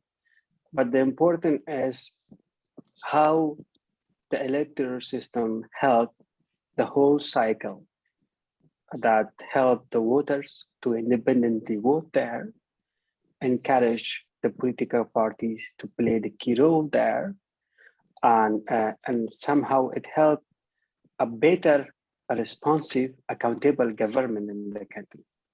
This is how important is the electoral system. I think we need a kind of academic discussion in this regard, because we discussed this on 2004. And if you have more time, I would be more happy to come up with a presentation, because and it requires a lot of time to discuss from the academic point of view. But for now, I think electoral system is different in each country by country, and we have to know our nature, we have to know our experience, we have to know the existing resources, and the stakeholders we have there is much different.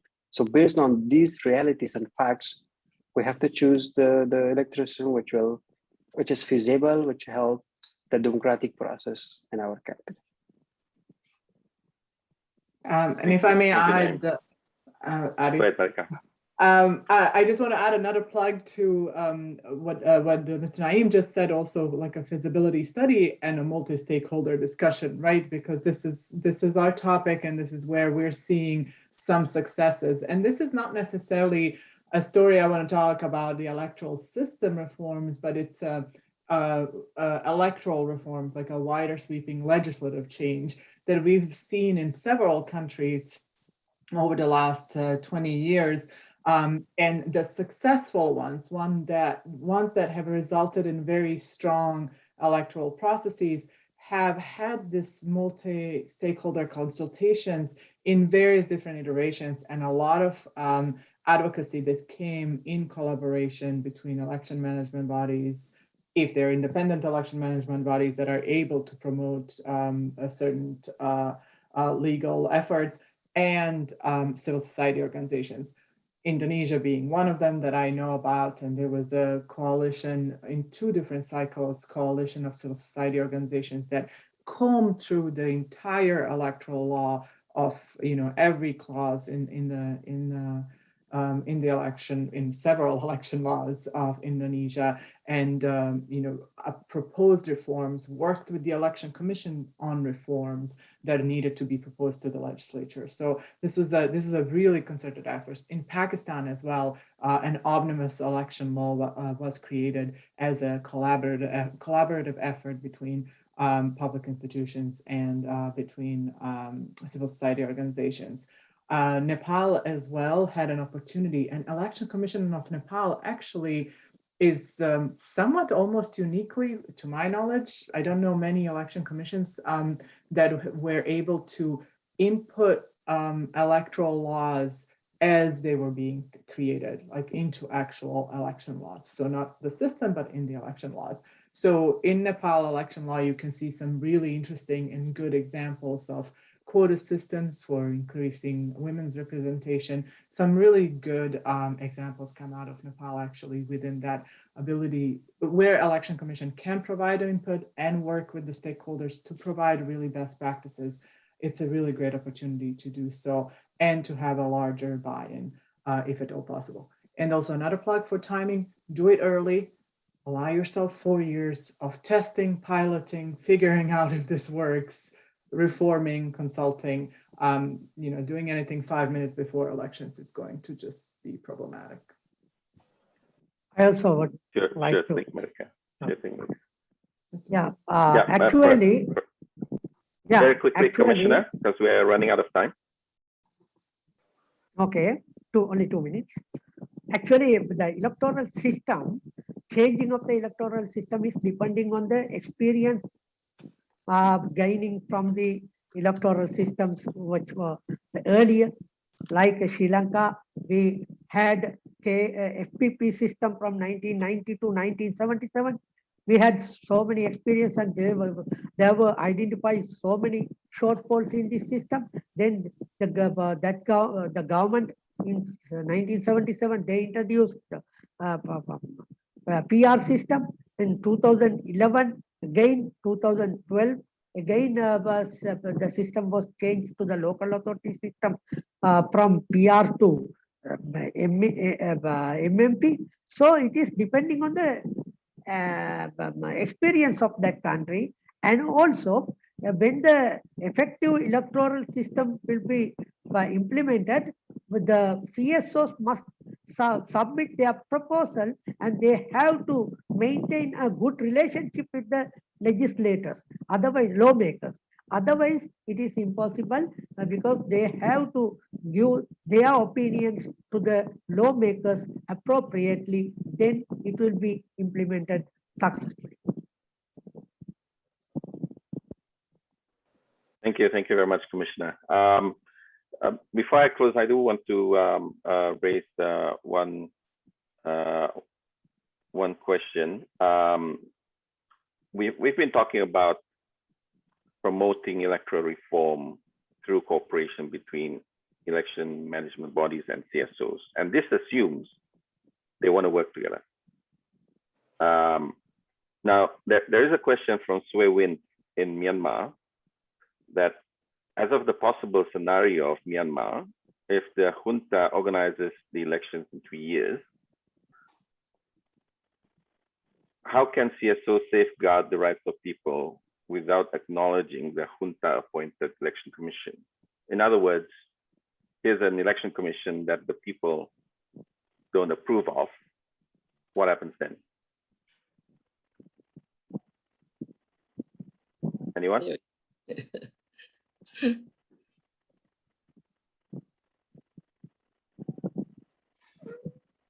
Any thoughts or ideas, Naeem? Ticklish. Oh, Cora, let's go ahead. No, I was just saying it's a very ticklish. Oh, you're just commenting. Sensitive. I'm just thinking aloud.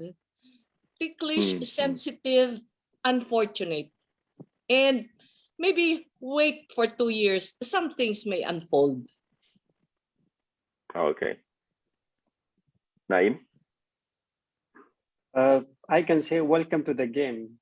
That is how it looks like and it works. So I think I do believe we need time and things can be changed. So let's fight for it. Let's work. Let's not stop our efforts. Because the nature of democracy is that we cannot change everything overnight. So it takes a lot of efforts to change the whole things. And a good experience in Afghanistan, we worked for the last 20 years. Then suddenly overnight things change. Yeah. But again, we are still hopeful and optimistic. So let's wait and be patient and continue working. And I'm sure organizations like that and challenges like that is not going to continue forever. So they have short life, and I'm sure there will be a day that there will be a cooperation between CSOs and acceptance of CSOs by the organizations. And teamwork is the key success of our life. So if there is a team, if there's a stakeholder working together for a national process, I think it's a long life and it's to be continued forever. A single organization is not feasible, and we experience it is not successful, and they are not going to make it. That is my comments for the time being. Thank you. Keep the hopes up. Cora. Yes, yes. And let us not forget the people. Let's not forget the citizens, because they have feelings that will drive the CSOs and the government. So let's keep hope that the people will move. And when they move, the CSOs and the government will have to move accordingly. Anyone else? Otherwise, I'll pose the last question because I apologize. Time is not with us, despite of the many comments and questions available. So the last question is for Cora from Manjula Gajanayake in Sri Lanka. Can you explain how the Election Commission, COMELEC, obtained the support of CSOs to introduce out-of-country voting? I guess a bit of context, Sri Lanka is yet is yet to introduce out-of-country voting. So how did it come about in the Philippines, and was there any civil society involvement in it? Okay, we call in our context the OFW votes, Overseas Filipino Workers, and there are, I think, 4 million of them. COMELEC co-ops the Department of Foreign Affairs. But what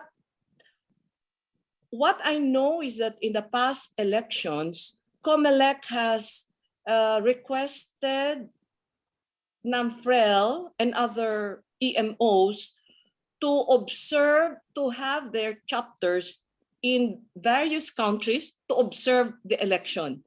For example, in the United States, we invite former volunteers who are now based in the US to observe when they can, to present themselves with duly accredited NAMFREL IDs, to present themselves to the embassies or where voting is taking place to observe the election, and to certify the forms where the observers are needed to certify to the process.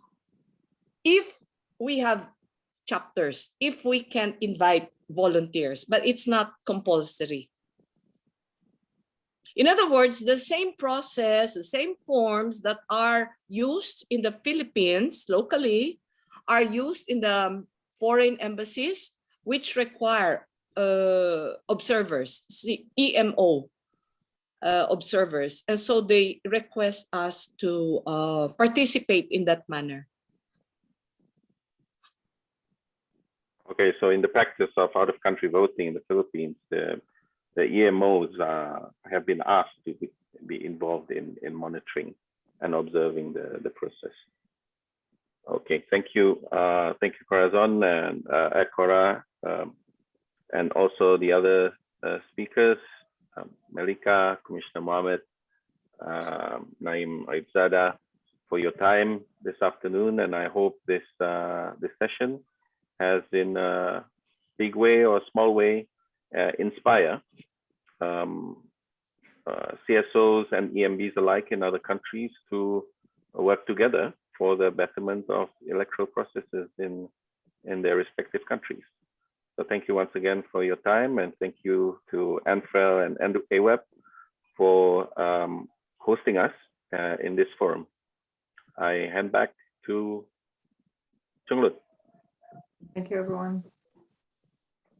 Thank you. Thank you.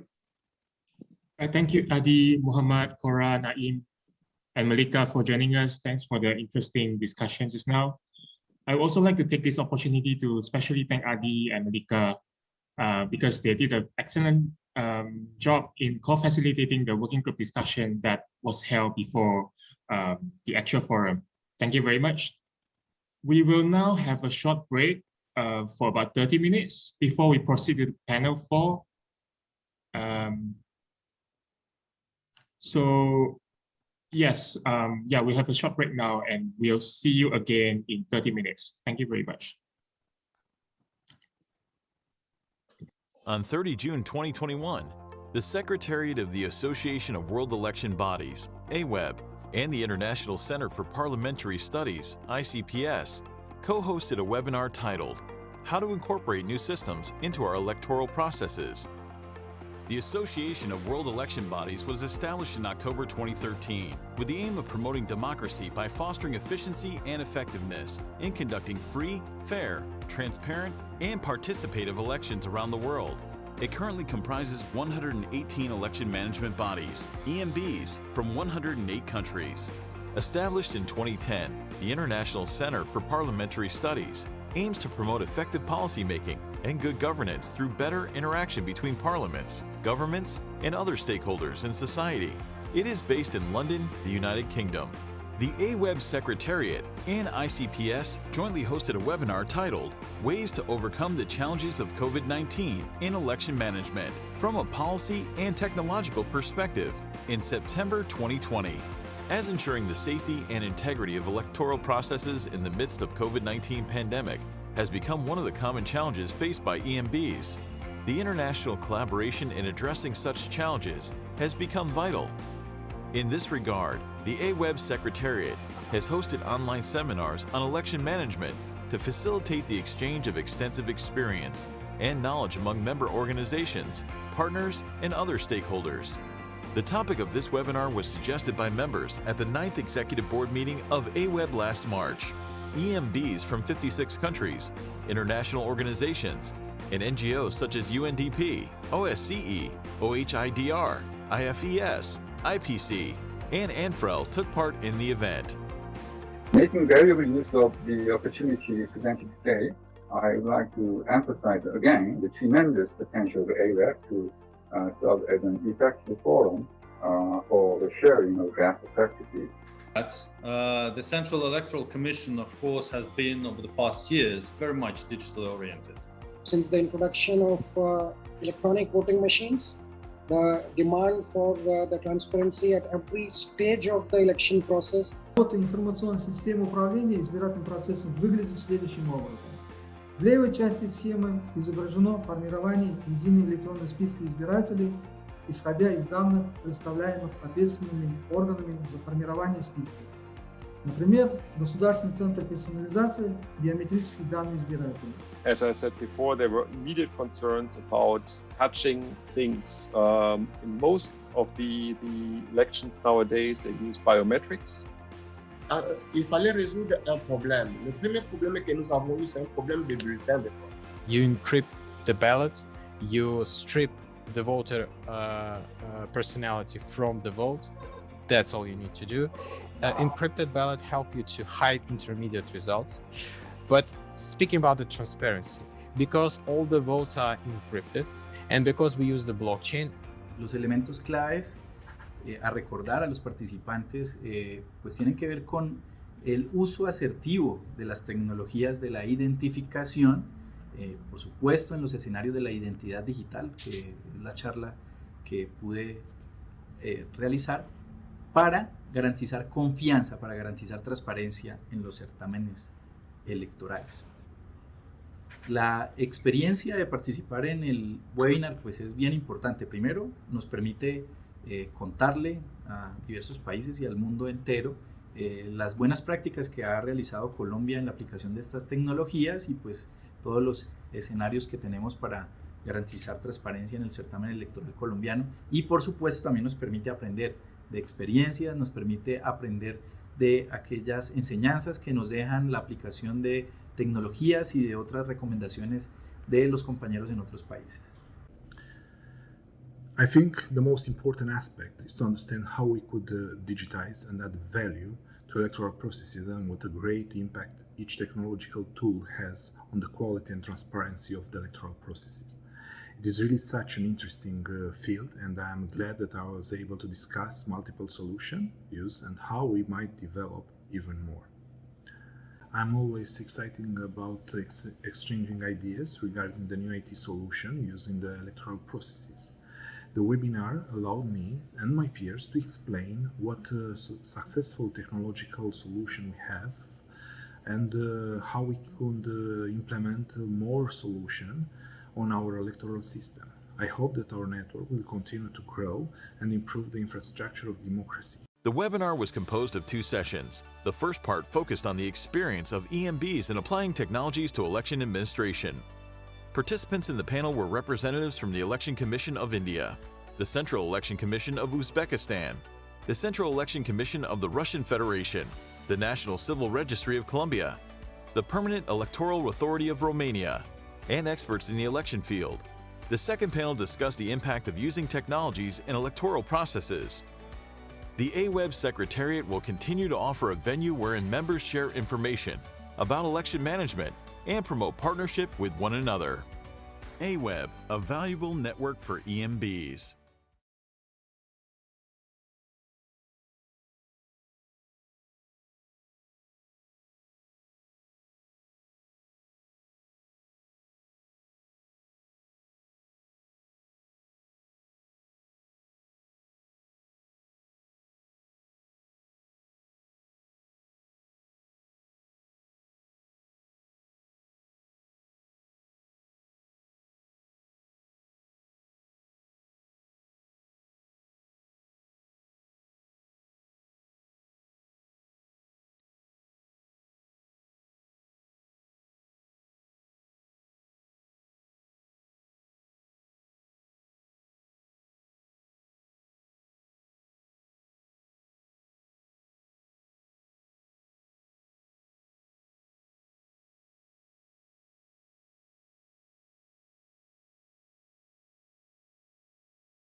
Hello, good afternoon.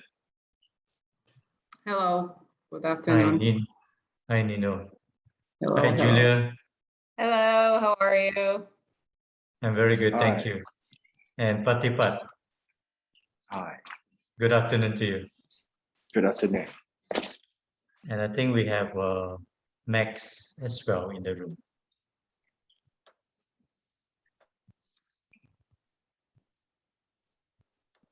So I'm Thomas Fan, your moderator. I am right now in Malaysia because this is where I work from, Malaysia. So I understand that we are probably from different places around the world. Nino, where are you based now? Georgia, Tbilisi. Georgia. Yes. Okay. So I'm quite like I have different experience than Asian countries, but I'll try to share Georgia's experience. Yeah, it's good to hear from different regions and different experiences. We all can learn from each other. And, Yeah, and Julia, sure. you're then in the US, Julia. Yes, I'm in Washington, D.C. right now. Okay, wonderful, wonderful. So what time is it there now? Like early It morning, is, yeah, it's 1:40 a.m. Oh my, I'm so sorry. Oh my God, No, I'm so sorry. no, it's So okay. sorry. You have to No, I'm fit happy to our be timing. here. I know, no, for sure. Yeah, right. And Patipat, you're in Thailand, of course, Bangkok. Yes, I'm based in Bangkok. Very good. From all around the world. And Max, if you're in the room. Hi, Max. Yes, hello. Hello, Tom. Hi. Are you in Korea? Yes, I am. Okay, wonderful, wonderful. So very, very much representing different regions of the world. So I have sent out in the email the order of how I propose that we have you speak. So Julia will go first, then followed by Patipat, and then Max, and lastly Nino. Would that be okay with you? It'll be okay, yeah? Okay. So yeah, each one will have about 15 minutes.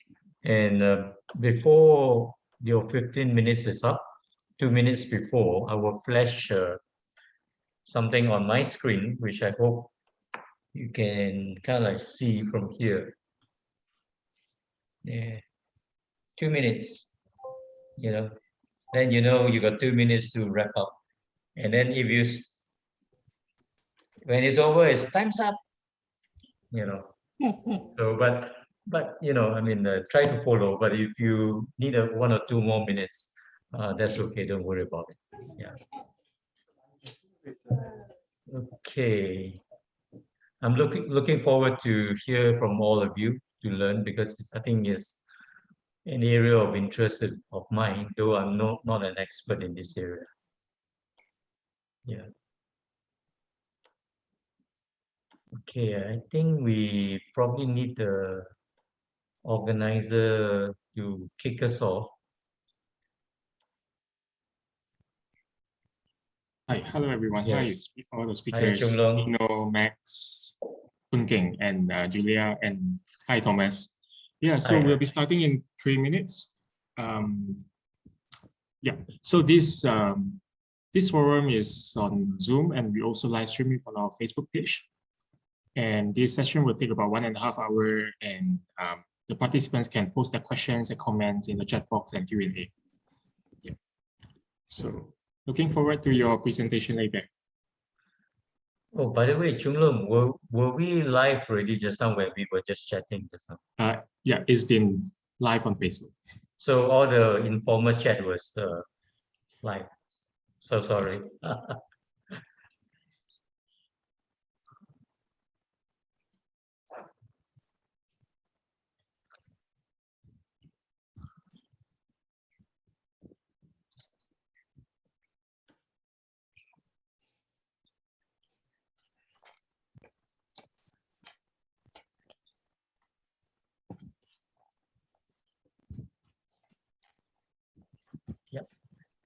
Yep, we were live.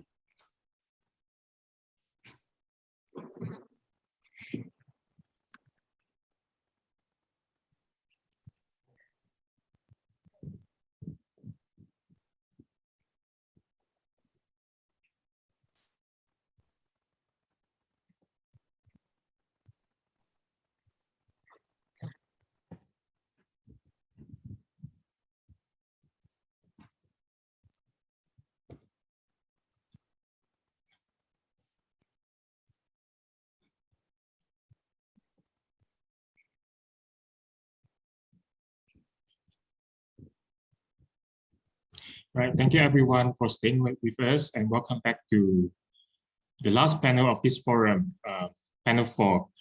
Before we start, I would like to promote a little bit about our NFREL side event to this forum. I will send the information in the chat box so that everyone can see.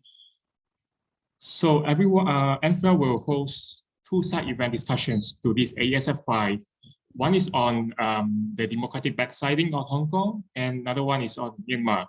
So this will be held like right after this AESF 5 forum ends at today, 3 to 4 p.m. Bangkok time. So if you're interested to join, feel free to register through the link that I just sent in the chat box. Then we will send you the Zoom link to the side event.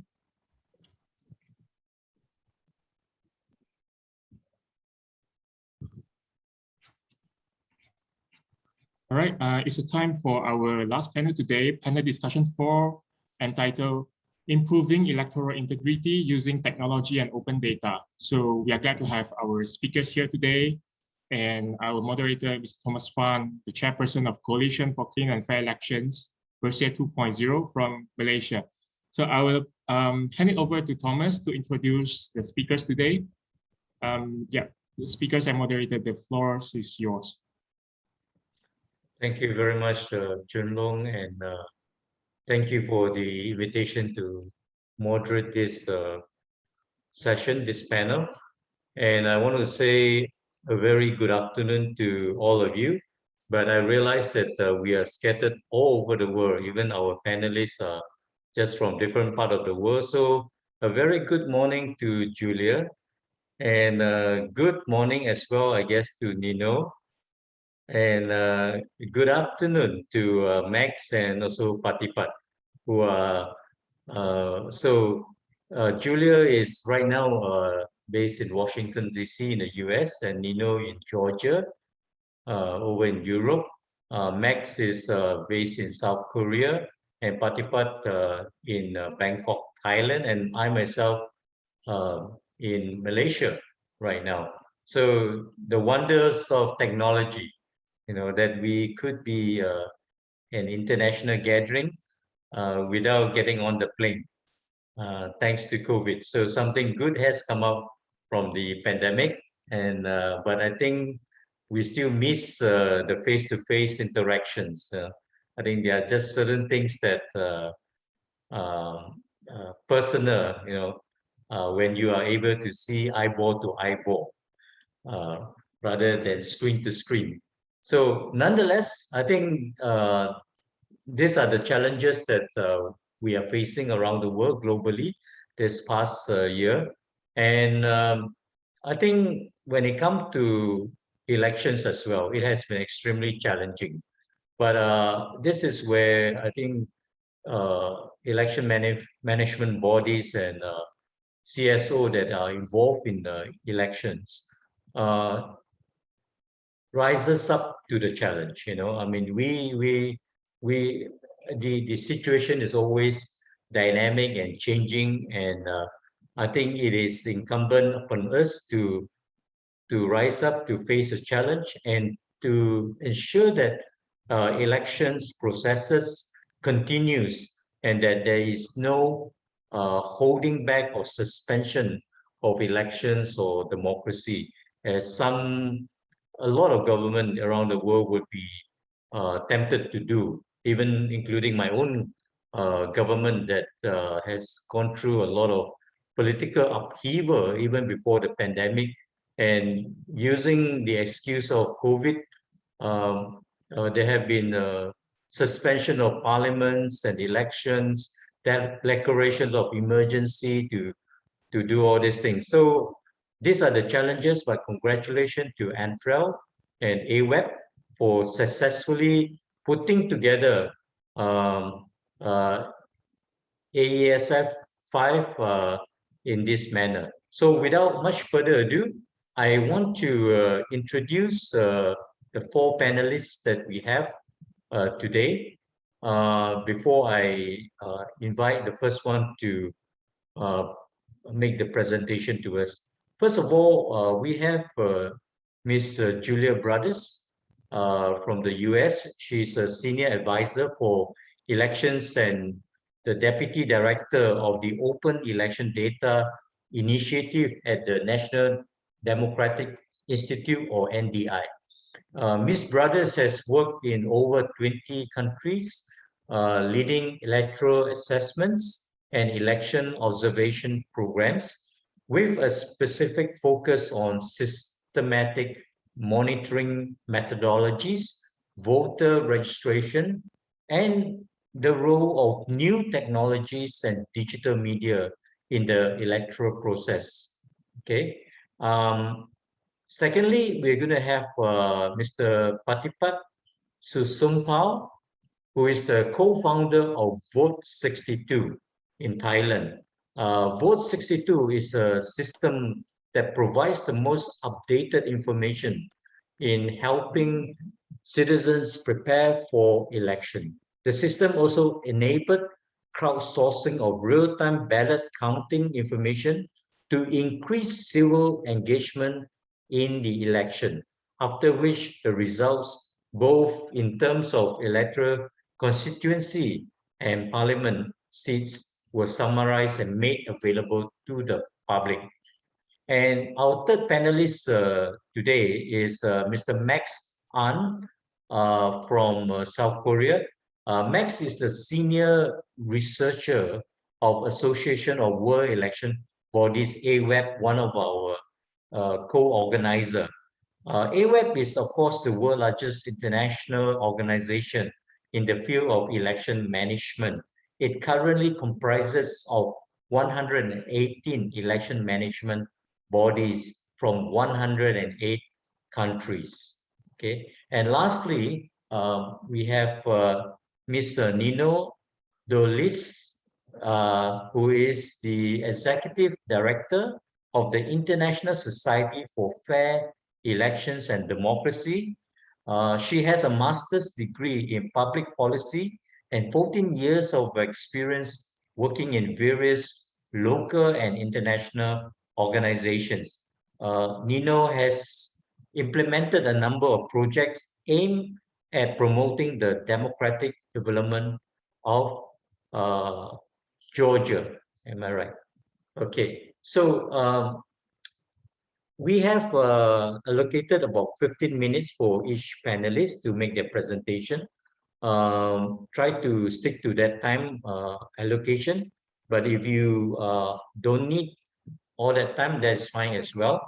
2 minutes before your presentation is due to end, I'll be flashing a little sign to remind you 2 minutes to go, and then after that, time's up. All right. So after the 4 panelists have made their presentation, we will be taking questions from the attendees within this Zoom room. And of course, panelists, you are also free to ask questions of each other. All right. If you want further detail or you want to make a comment about certain things that was brought up. So with that, without much further ado, I want to invite Ms. Julia Brothers to take the screen and make a presentation. Julia, go ahead. Thank you, Thomas. And it's great to see my other kind of friends and colleagues here. And it is great that we were all able to get together despite this being virtual. Hopefully maybe next year we can all be in person again. But I wanted to start this conversation focusing on open election data. And this is something that has been a topic of previous AESFs. It's something that's been highlighted in the Bali commitments. So this is a topic that a lot of groups, I'm sure around the screen here, are familiar with. But when COVID-19 happened, it really kind of put a new level of importance on open election data, especially for election observers who were in a situation where they didn't feel comfortable deploying observers all over the country, or they couldn't go to certain places. And open election data is still a great source of election information that groups can use and analyze to try to highlight issues related to electoral integrity that kind of can be done in the comfort of your own home, and doesn't necessarily require training, recruiting and training and deploying, a bunch of observers out into the field.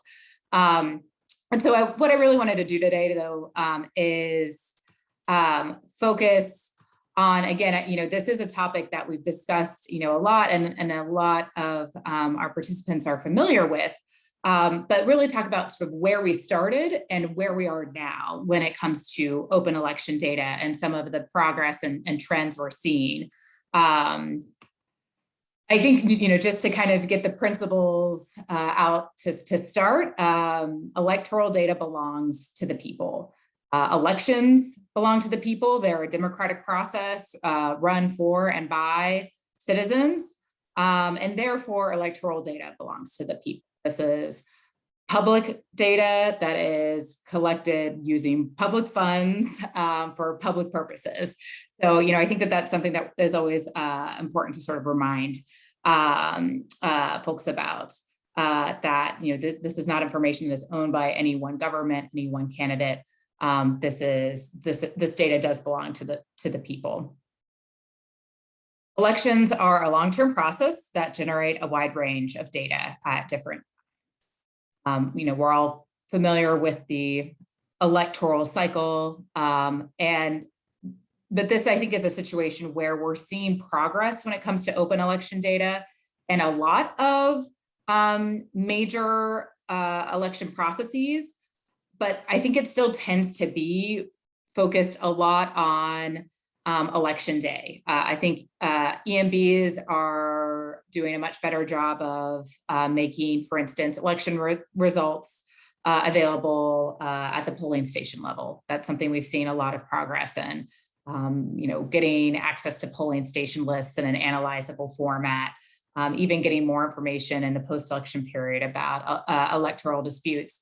But I think in this pre-election process here is where we're still having, I think there's less of a priority in terms of making some of that data open. Again, for things like the voter registration process, these really big processes, we're seeing that change. But for things like ballot qualification, how many people applied to be a candidate? How many people were accepted? How many people were rejected? What parties were they from? What gender were they? This kind of information that is pretty basic is still sometimes difficult to come by. I think campaign finance is still a really big issue when it comes to disclosures, when it comes to transparency and data around that process. So we know that there's going to be all of these different things happening around elections that are going to generate data sets and pieces of information that are critical for citizens. And it's still a little uneven, I think, when it comes to what is available and why, especially widely publicly available and what is not. And that's important for two big reasons. The first reason is just ensuring that voters have the information that they need to participate in the process. So this is your basic voter information. Where's my polling station? Who's running for office? Who's on my ballot? What party do they belong to? What do they stand for? Am I even registered to vote? This kind of information. And I think this is an area where we've seen, particularly with advances in technology, a lot of progress since we first started talking about this issue. Having, for instance, lookup tools where voters can easily figure out whether they're registered to vote, where they're registered to vote, where their polling station is, getting a lot more information about candidates, about policies, and using tools and technology. The second big issue, though, is do I have enough information to know whether the election was fair, inclusive, and transparent? So this is more about, is there information available for us to sort of hold institutions accountable to understand the quality of the electoral process? Were the electoral constituencies fairly drawn? Who was allowed to run as a candidate?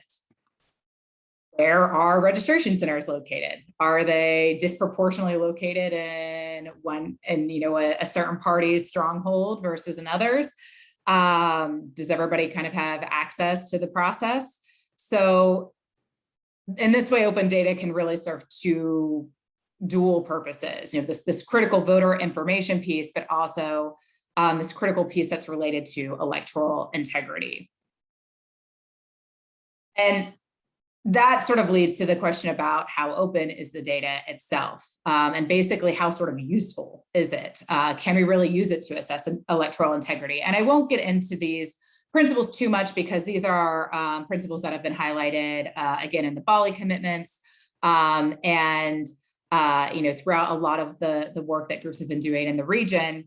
But again, I think we've seen some progress here in some spaces and maybe less in others. But of course, having open data that is timely, I think this is something that EMBs especially still kind of struggle with in terms of you're only getting the data when you absolutely have to. If the electoral law says that polling station lists don't have to be available until 2 weeks before the election, polling station lists aren't going to be available until 2 weeks before the election.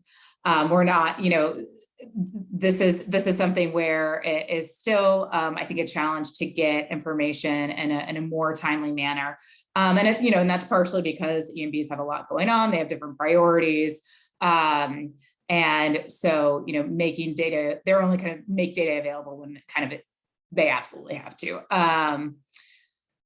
Second, granularity. I think this is a space where we've seen a lot of progress in terms of it's not enough to just provide aggregate level data. It's not enough to just provide, top level voter registration statistics. We're seeing a lot more detail in data that is being provided. There is much more data that is available for free on the internet. Again, thank you, technology. There is, data completion can still be an issue, and we'll talk about that, and I'll talk about that in a little bit in terms of some of the challenges that EMBs continue to have, and that really often goes back to like data collection issues. Is the data available in an analyzable format, specifically a machine readable format? So something like a CSV file, a spreadsheet of some sort, a JSON file, something where you can work with the data, manipulate the data, sort the data. This is still a challenge. I think we're seeing some improvement in some spaces, but when it comes to certain type of data, I think we're still seeing a lot of locked PDFs, getting things in paper forms, things like that. But I'll talk about that, how we're kind of addressing that in a little bit. Of course, open data needs to be non-proprietary. So you don't need to have specific software or anything to be able to get it, obtain it, and use it. Non-discriminatory, available to anyone, license-free, so no sort of conditions around its use, and permanently available. And this is another challenge that we're seeing, and I'll talk a little bit more about that in a second, but there's still a big issue with sort of archiving electoral data and keeping that available for the public. I did want to give just kind of a quick example of how groups, especially election monitoring groups, are sort of using technology to to do different types of open data analysis. Particularly, open data analysis has been done, particularly in the Asia region, for a very long time. Thomas's organization, BERSI, has done really interesting analysis on boundary delimitation. There are a bunch of groups in Indonesia that have been doing analysis of the voters list for over a decade. This is something that I think a lot of participants here are quite familiar with. So I kind of wanted to highlight a sort of a new and a different approach to monitoring open data. And so, one thing that I've kind of heard, and there are a lot of frustrations about campaign finance and the transparency around campaign finance, sort of poor enforcement around campaign finance. Because there are so many political ads on social media now, there is sort of a trove of political ads information that you can get actually directly from social media platforms. So this is not coming from the EMB, it's coming from these tech companies. So I'm sure a number of you are familiar with the Facebook ad library. It used to be that this was something that was only available in major markets, and they're still sort of rolling it out in places, but by now it is something that's basically available in every country that's having an election. You can search for political ads, you can download reports on ad spending in your country, but specifically there's also an API that groups can use to get all of this political advertising information in their country in a machine readable, analyzable format and use that. So I just wanted to give an example. This is from a group in Ukraine, which is closer to Nino's part of the world, but an election monitoring organization called Opora that was able to use the Facebook's political ad library API to do a lot of analysis on political ads throughout their elections, and they're still continuing to do this. So they were able to kind of look at trends, where are ads being spent, where are they being targeted, who's the audience, what parties are targeting who. They were able to identify, this is from their most recent by-election, candidates who are spending before the official campaign period, before they're officially registered. So it's, it's early campaigning.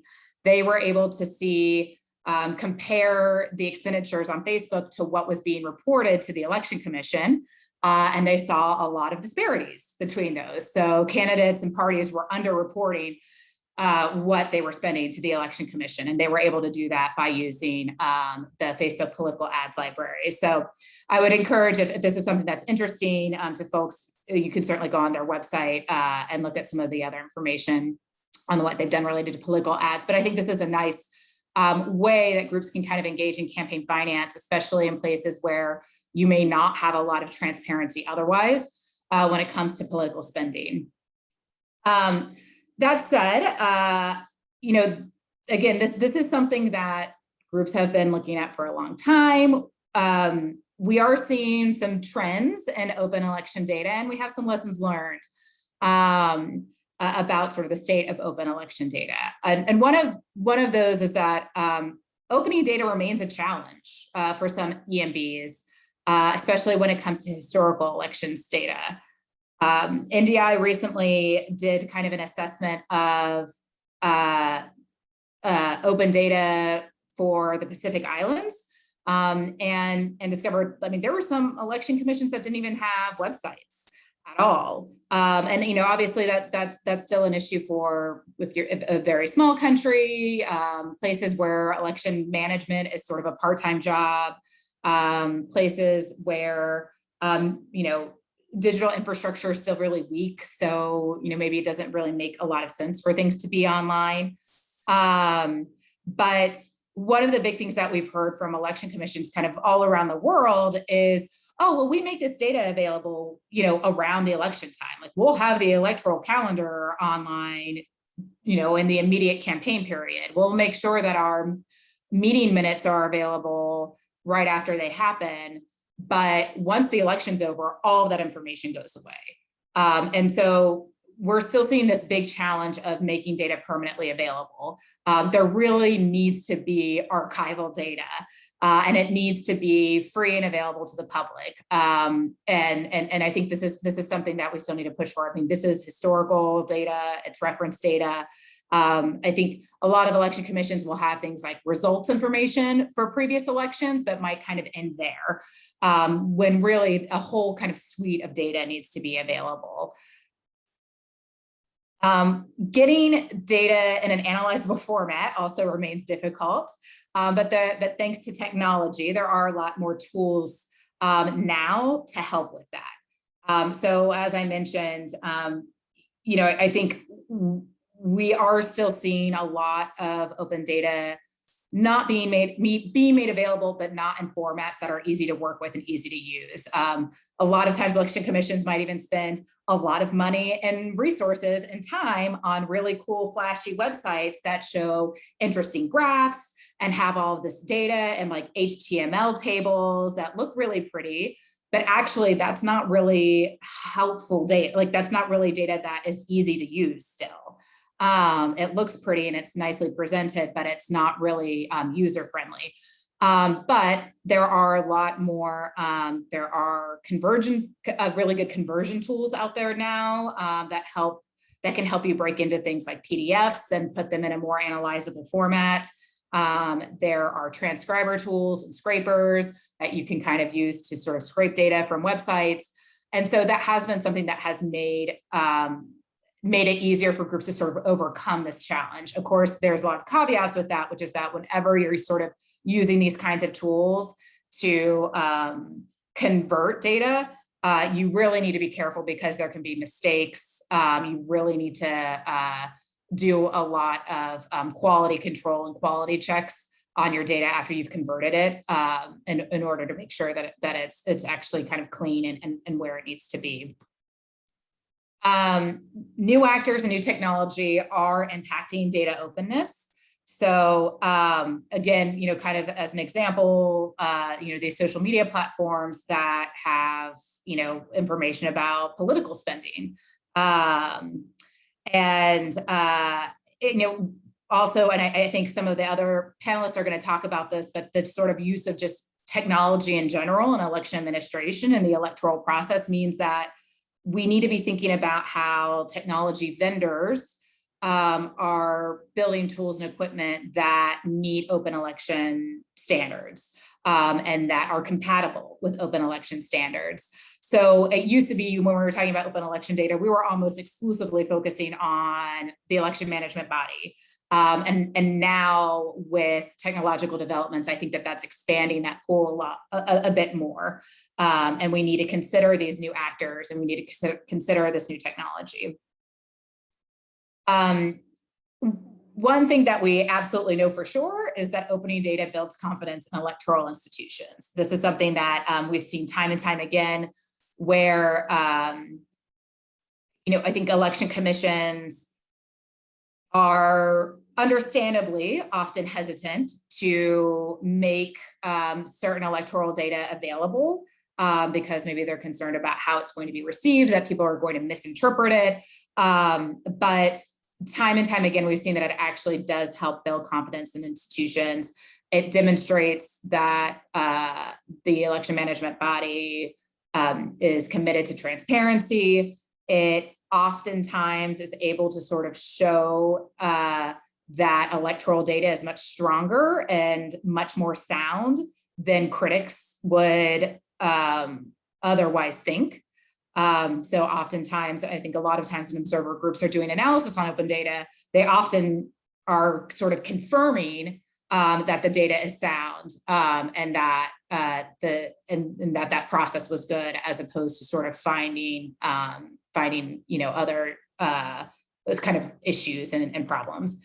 And finally, that kind of leads into that open data is an important tool in the fight against disinformation. Being able to have information available online that's easy to access, that's easy for users to see, has been a really critical tool in sort of being able to thwart and inoculate EMBs against this sort of increased and heightened wave of disinformation, particularly when it's kind of targeted at disrupting confidence in the process and disrupting confidence in the electoral management body. So I will end there. Thank you very much. And I will pass it on to our next panelist. Thank you. Thank you, Julia, for that excellent presentation. I think it's a great opener to the discussion today on the open data, what it is and why it is critical for electoral integrity. So thank you very much. So next, I want to invite our next panelist, Mr. Patipat Susumpal from Vote 62. I think after Julia's kind of like introduction to open data, we are going to hear from Patipat, I think practitioner of how he used some of this data basically in a very challenging environment when it comes to election in the last, I think, 4 or 5 years at least. So the floor is yours, Mr. Patipat. Thank you. Okay, thank you very much, Thomas. And yeah, I would like to tell a quick story of what we have been doing in Thailand since 2019. My name is Patipat. I'm the co-founder of Vote 62.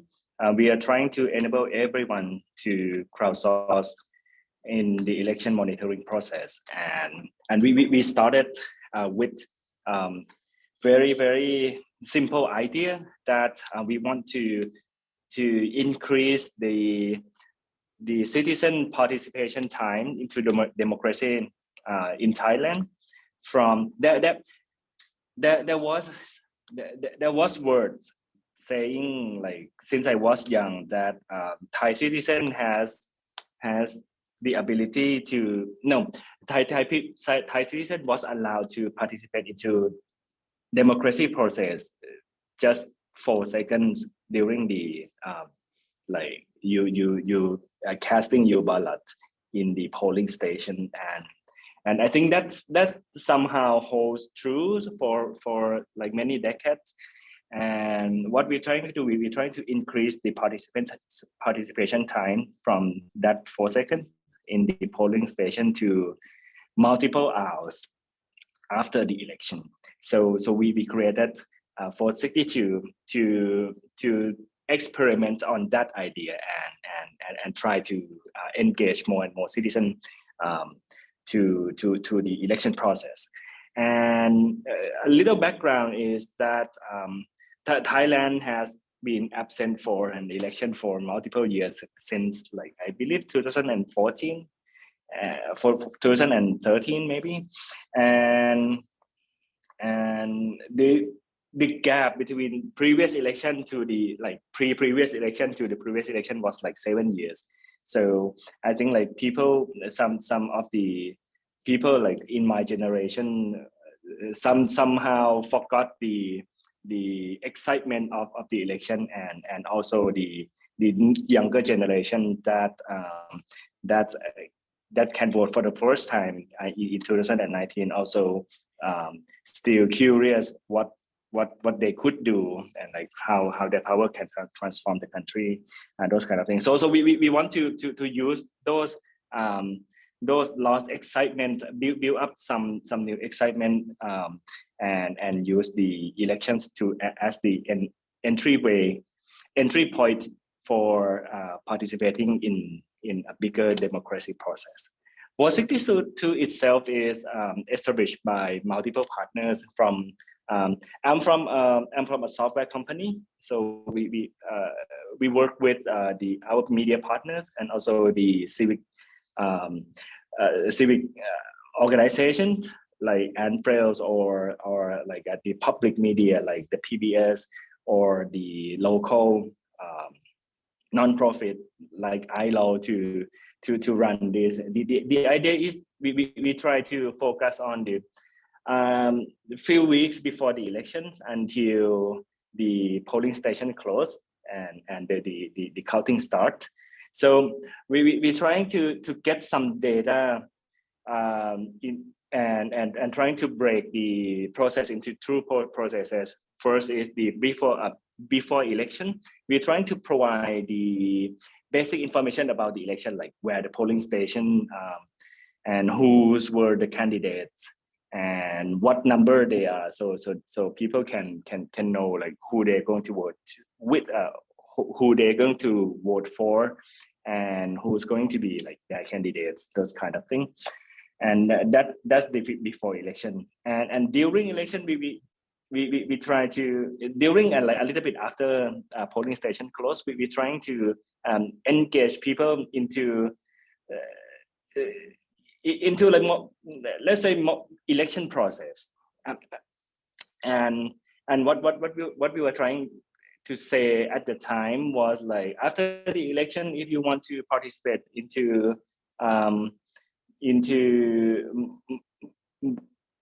ballot count monitoring, you can like walk into the nearest polling station to your home and like see how it goes, take some pictures if you will, upload it to our system, so we can like have the preservation of data, and we try to like engage the armchair citizen who not be able to go to the polling station and do like kind of like election monitoring from home by looking at the photos that has been sent from the polling station and do digitizations and spot some irregularities that contain in the optical information of that photo. So we try to make it like, because we are not like the professional election monitor, so we trying to make it like a little bit simple and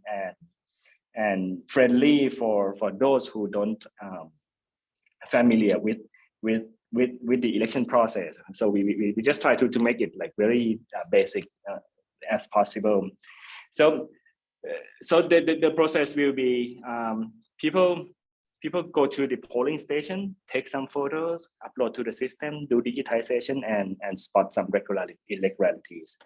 The crowdsourcing process that has been happened in Vote 62 is we ask the volunteers. All of them are just like, and let's say active citizens. So we don't pay for them. They're just like, I want to do this. We ask them to take 3 photos from the polling stations, and those who couldn't go to the polling station, we provided them the system to digitize the photos that had been sent from the volunteers, and we set up kind of like headquarters with our new partners, so to verify the result that came in from the polling stations, and some of our media partners use that information as the early prediction in the news reporting, as they like who's going to win, who got what information. So basically the photo, the data that we have captured from the field, from the polling station were like this. So we asked the volunteer to take only like very simple task. Take these 3 photos. Number 1 on the left, the white banner is the bigger one, is the name of the polling station. So it's contain the number of polling station, name of polling station, where is it, to verify that this volunteer has been shown up at that polling stations.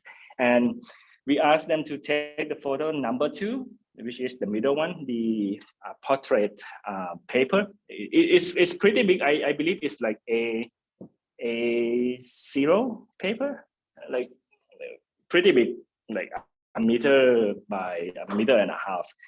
And this is a really important piece of information, because it's the only raw information, raw data during the ballot count. So we will know exactly how much vote each candidate get, and this will be like the only raw data that ECT and the polling station can provide to us. And the third piece of information is the final small paper, which is an A4 paper. And that A4 paper will be the summary of the A0 paper in the middle. So we try to use this information to cross-check each other that either the ECT capture the right information into the summary.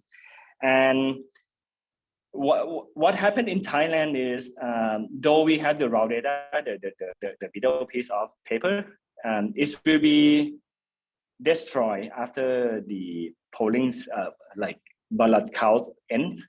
So the only information left and the only information that will be accessible afterwards, after the election, there will be only the A4 paper on the right.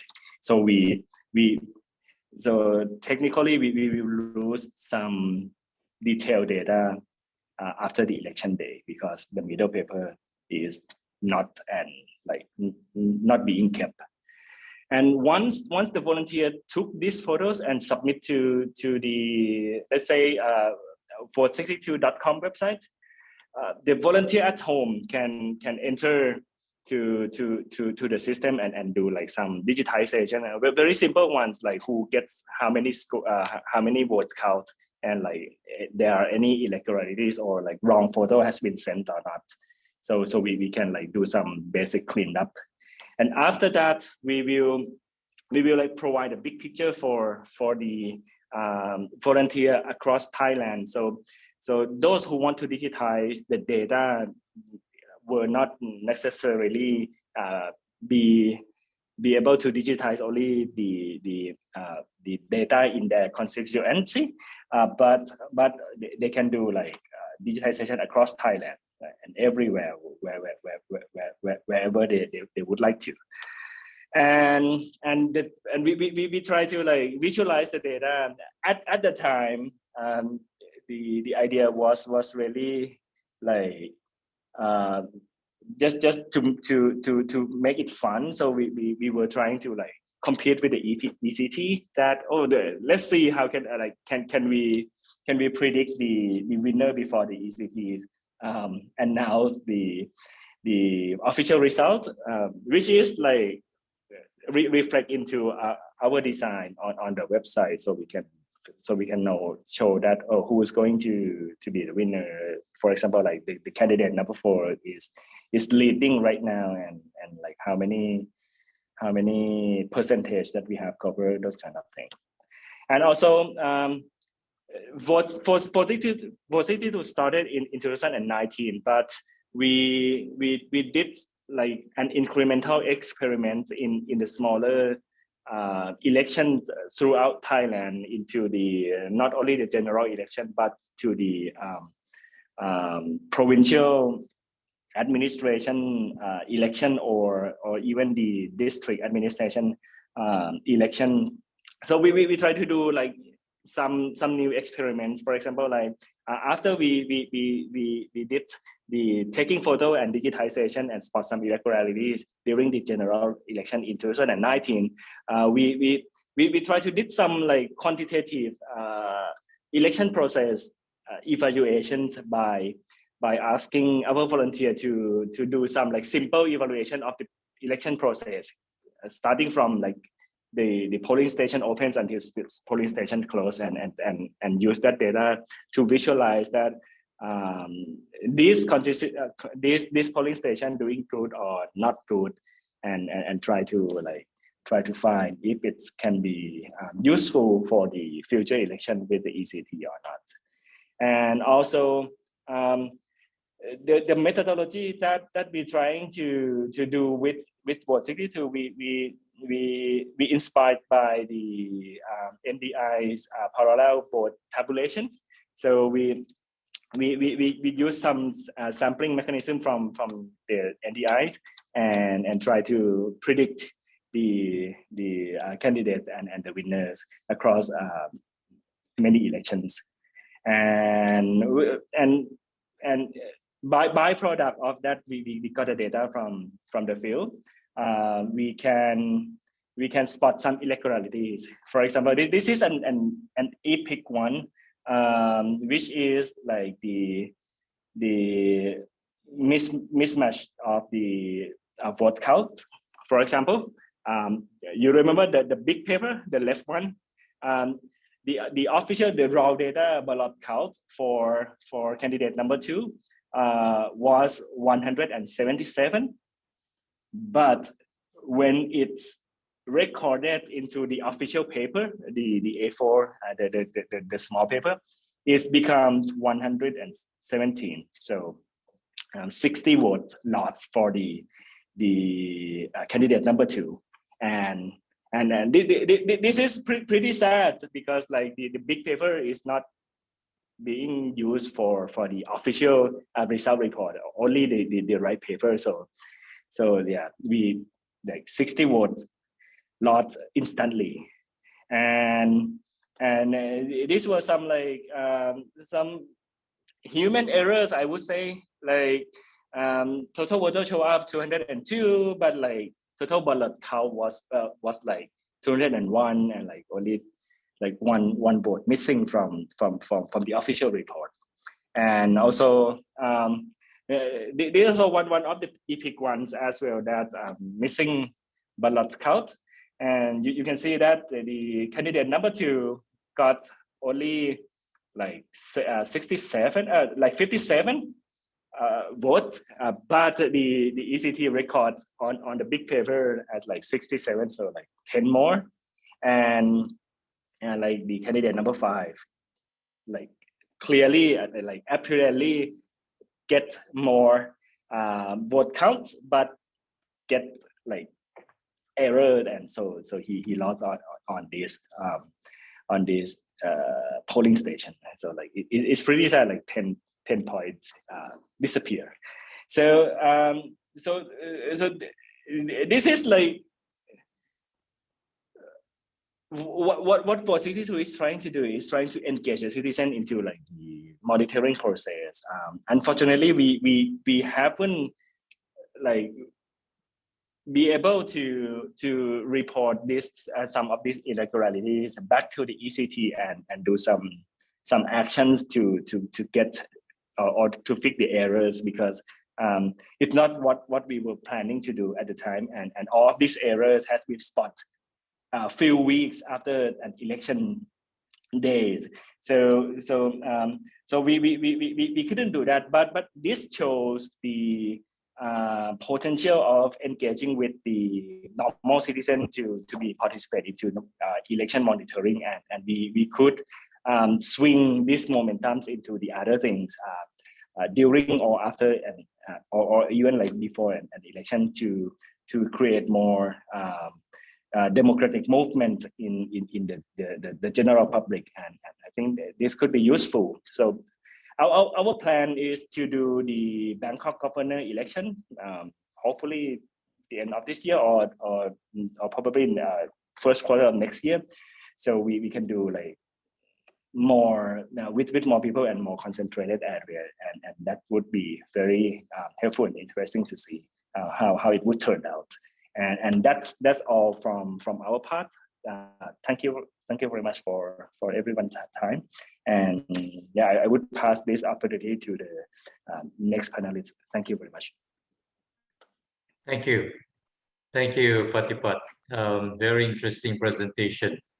Very grassroots, involving people on the ground to be involved in election observation, or at least the counting of votes.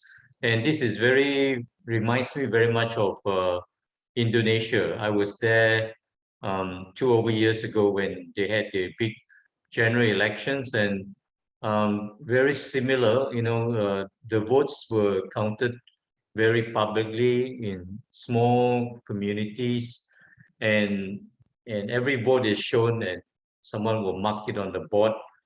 And at the end, on this big piece of paper, everyone will go and take a snap of the photo and send it to the aggregator, like yourself, who then put it up as a quick count, early election result. I think that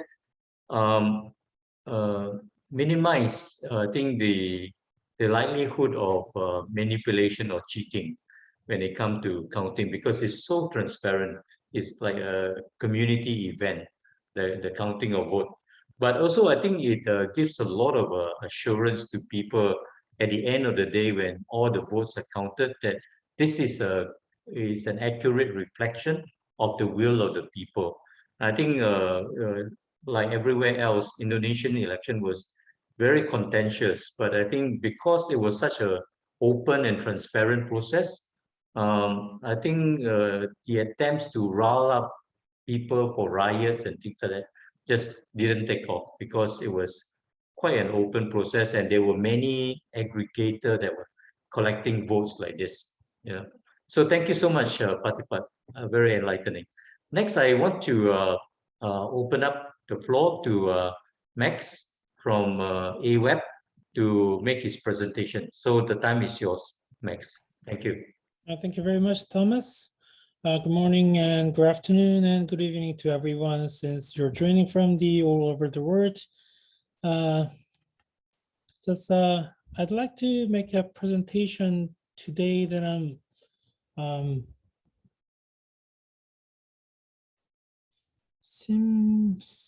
just excuse me for the moment.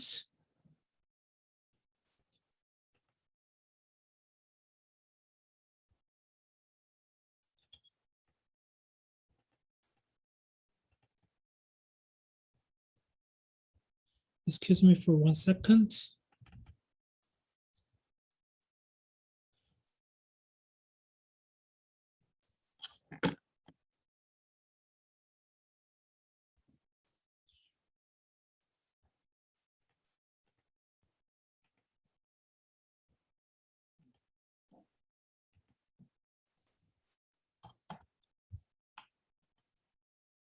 Okay, so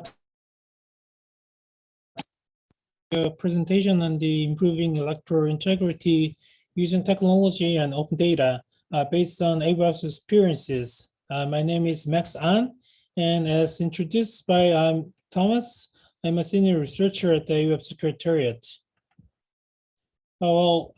First, I'd like to go into what election technology can do something. It can be applied to electoral processes in diverse ways. In the 3 stages of voter registration and verification, second one is voting, and then the third one is counting and results management. And the election technology can contribute to better integrity of elections by transparency, secrecy, credibility, rapidness, and etc. But on the other hand, election technology, when it is applied to the election management, it can be a target of malicious attacks like hackings from outsiders. So I'd like to introduce 3 AWeb's experiences. Those are election management capacity building projects. The first one was targeted the Kyrgyz Republic in the Central Asia, and it was a bilateral project between the government of the Republic of Korea and the Kyrgyz Republic. The Korean government, we provided a precinct count optical scanner. The photos will be introduced in the next slides, and then we also provide servers and security measures, election information system, election status system, and then we actually combined the project with the capacity building for managers and operators around the nation, and the training was done by the training of trainers method. Actually, you can see the machine is called PICOS, and then when the voters they input the ballot paper after when it's marked, and then this machine automatically scans which candidate had the vote or which political party had the vote. And then after introducing this PICOS, the Kyrgyz was evaluated how to operate the first election untainted by violence or foreign interference. And the second election management capacity building project was to Ecuador. And then we, at the time, we provided the Ecuador government with the result transmission systems. It actually scans and then it transmits all the election results from the polling stations and counting centers located in the regions and then local election commissions to the central servers. And also, after having the success from the Kyrgyz Republic, we also combined this with the capacity building for the operators around the nation. And after succeeding two projects, we kind of found that the training of operators is one of the keys to successful introduction of technologies. And then third one was targeted Samoa, located in the Asia-Pacific region. And then at this time, I think we introduced some kind of technology and combined with some open data technology.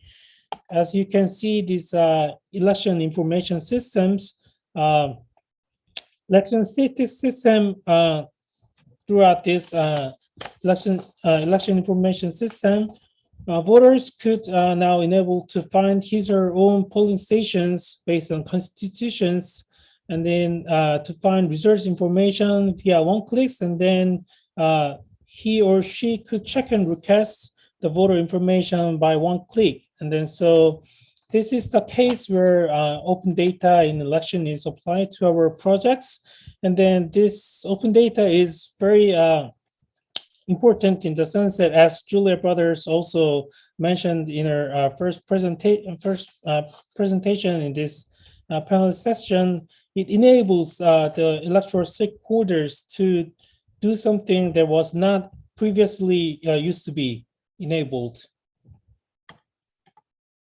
And then the next one is that is kind of a software side that AUAP Secretariat also operates some ICT election management capacity building trainings, and it has these numbers of participants and countries, 33 countries over 8 programs. And then based on our experiences doing the projects for the Samoan government, Kyrgyz Republic, and Ecuador, we found out that the adapting technology to elections requires actually the changes from the two sides of the EMBs.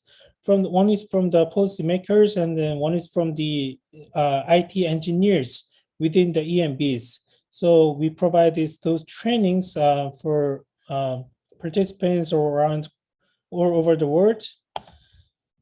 And then secondly, I'd like to get a short presentation on open data since Julia Brothers, she's from the NDI, and then NDI is the one who runs the big initiative in open data in election initiative. And then you can also see a lot of information on those sites, but from our experiences, use of open data can increase electoral integrity and accountability from transparency of elections, and it just makes elections more inclusive.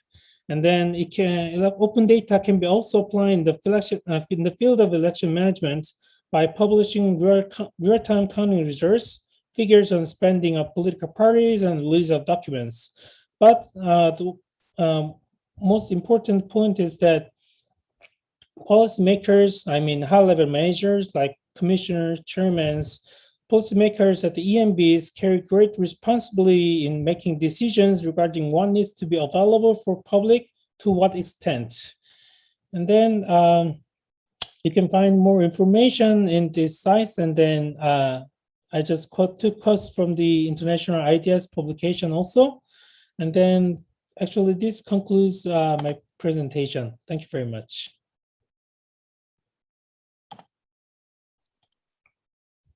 Okay, thank you, Max. You went under time, and you took less than 8 minutes. Thank you so much. Very helpful. The use of, I think, voting machine was there, and I think there's some question on that. So next, we want to invite Nino Dolis from Georgia to make a presentation. So the floor is yours, Nino. Thank you, Thomas. Hello, everybody. It's really great pleasure for me to be here today and talking about experience of my country, Georgia, which is a little bit different part of the world. But when it comes to elections, of course, we have same challenges and same opportunities as other countries. So today I will try to talk about open data and technologies in elections, like both topics to cover, and also to share Georgian experience on that regard. I'll share my presentation as well.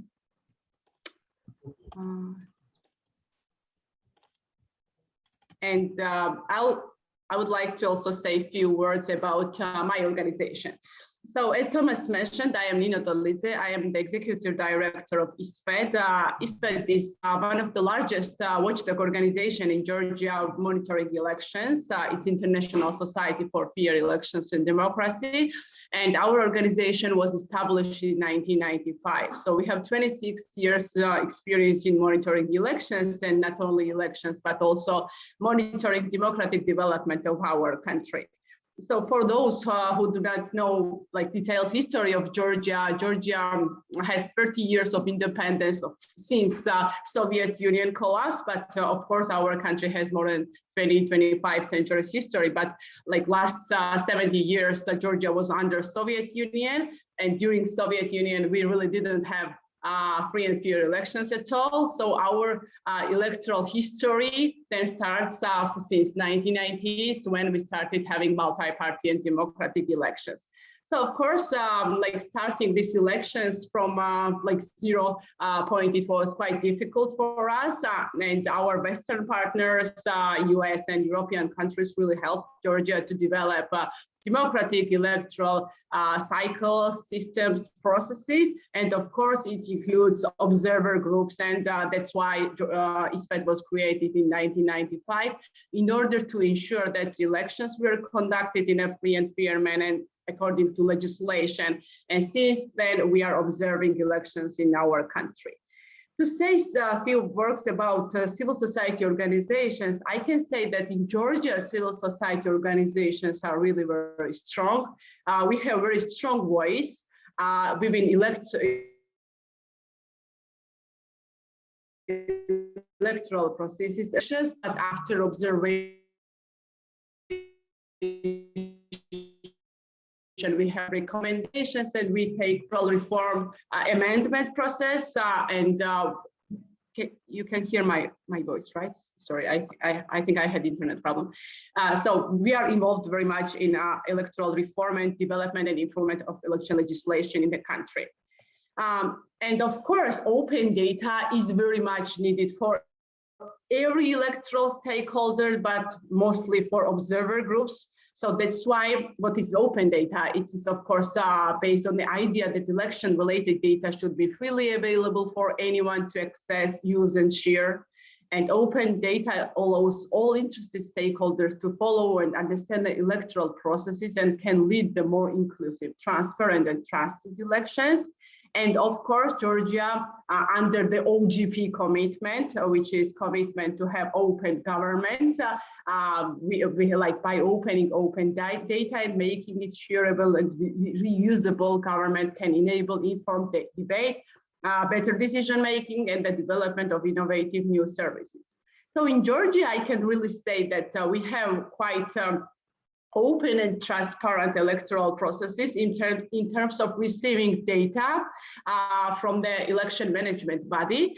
So in Georgia, you can easily access polling station addresses, for example. It is available on the website of election management body, Central Election Commission, but as well as to the at the district level, which we have like free level election administration, Central Election Commission, districts, and the polling station at the lowest. So you can easily access your polling station address, whether if you are citizen and ordinary voter, or if you are elections like stakeholder, political party, or observer group. So we don't have that problem, and it's easily accessible. Also, we have quite open political party and candidate registration process here in Georgia. So it is available both the list of political party, but also candidates with the political party lists are also available to see. And our election management body is really also trying to do kind of gender segregation. So we have the data with the gender as well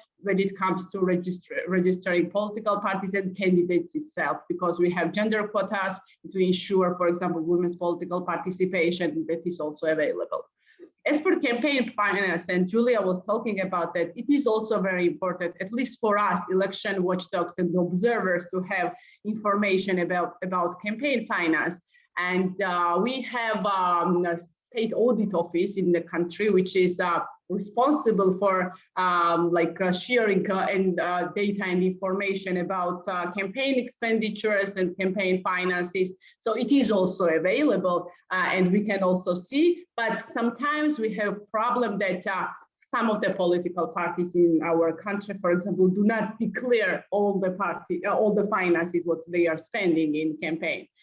What is declared, it's easily accessible and you can see, but then the problem is declaring some money and some money is not declared what is spent in campaign. As for legal framework, of course, it is available in different websites or libraries of Parliament, and we, as I said, civil society organizations are very much involved in legal framework development process.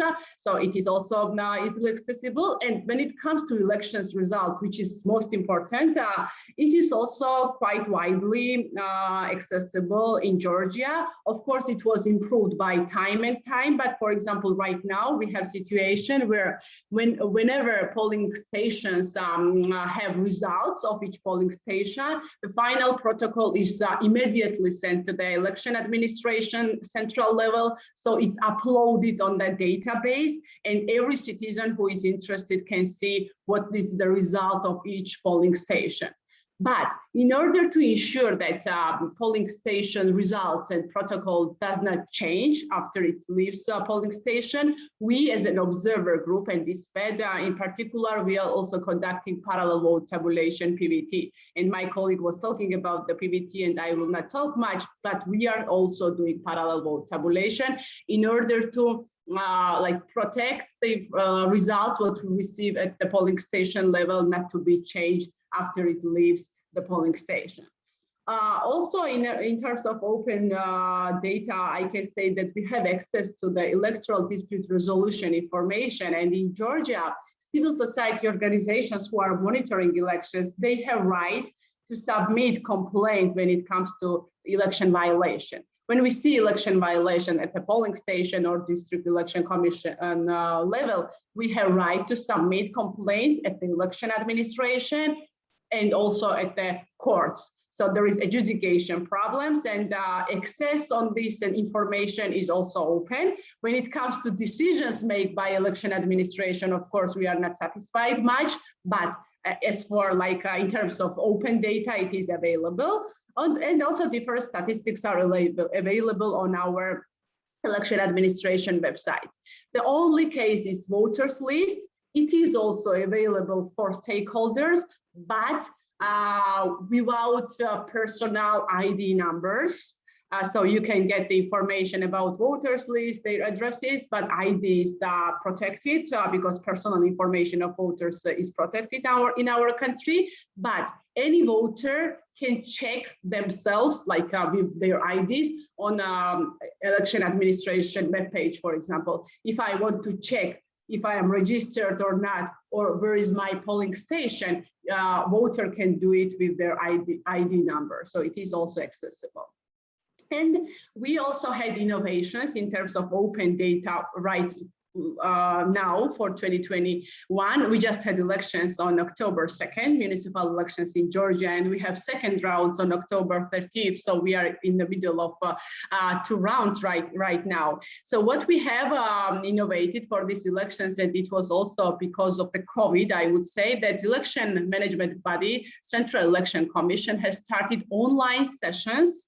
And it is transmitted on our website and Facebook page of election administration, which is of course very good for us because in terms of COVID, then there is restrictions.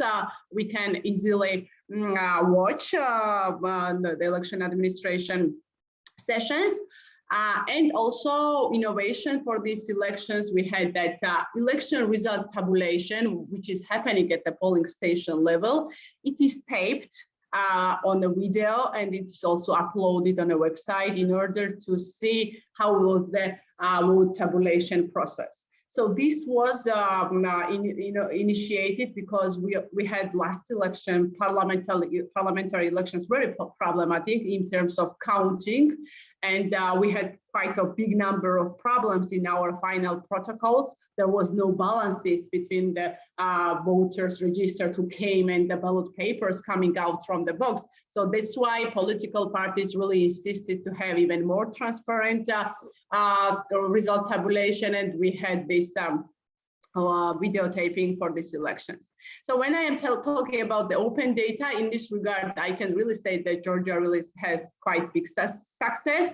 But it is not, of course, all the success we have in terms of elections, because we are struggling. For example, the independence of election administration is still under question, and we are really trying to improve that situation, because unfortunately, Georgia's history is that election administration and state institutions in general, because we have one-party majority mostly during our independence, state institution independence is still under question. So when it comes to election procedures, you can see that it's transparent, but if election administration is independent or they are under bias of the ruling party is still question. And this also lead us to think about like electronic technologies in elections.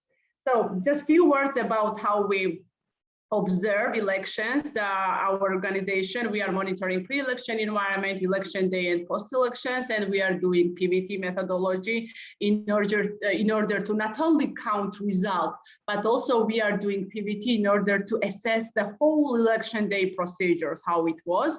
So PVT, parallel vote tabulation methodology, which is based on the representative sample selection of the polling station throughout the country, gives us opportunity to assess election day procedures, as well as to count election results faster than election administration, and also to ensure that the election administration results are really this what was received by political parties. So now I would like to talk about electronic technologies in elections. As I mentioned, last elections in Georgia, which was parliamentary election 2020, had quite several really big serious problems, which took our country to the political crisis because the trust toward the election administration was really diminished because it was like ruling party was dominated in election administration. So opposition political parties did not trust the results. So in order to eliminate human errors or manipulations, there was discussion to incorporate or to move to electronic technologies in elections, like not to count by the people who might be affiliated or with the political parties, but technologies would count, and we would exclude human errors and manipulations. So electronic technologies and all these discussions was really very important because, as I said, it eliminates human errors, saves resources, may increase trust towards the election administration and process. Also, it is cost effective because it's one-time cost, but then it's cost effective for the further elections. And also it could be responding to the digital era where we are in pandemic. But besides advantages, what electronic technologies have, of course, we are realizing that it has many challenges also, and you cannot move to electronic technologies in elections in one elections and overnight. It needs quite a big time to move to that. So challenges, we have seen that if election administration is ready and prepared to conduct electronic voting, if electoral subjects and political parties trust electronic technologies. So we do not have that much voter awareness raising campaign to trust, and people, some of the voters who are, for example, elderly can have difficulties in voting through electronic technologies. And there are many problems, including legislation amendment and cybersecurity issues, because Georgia is not only having internal problems, but we are mostly also struggling with foreign cybersecurity attacks. So that's why it is also very much important to consider.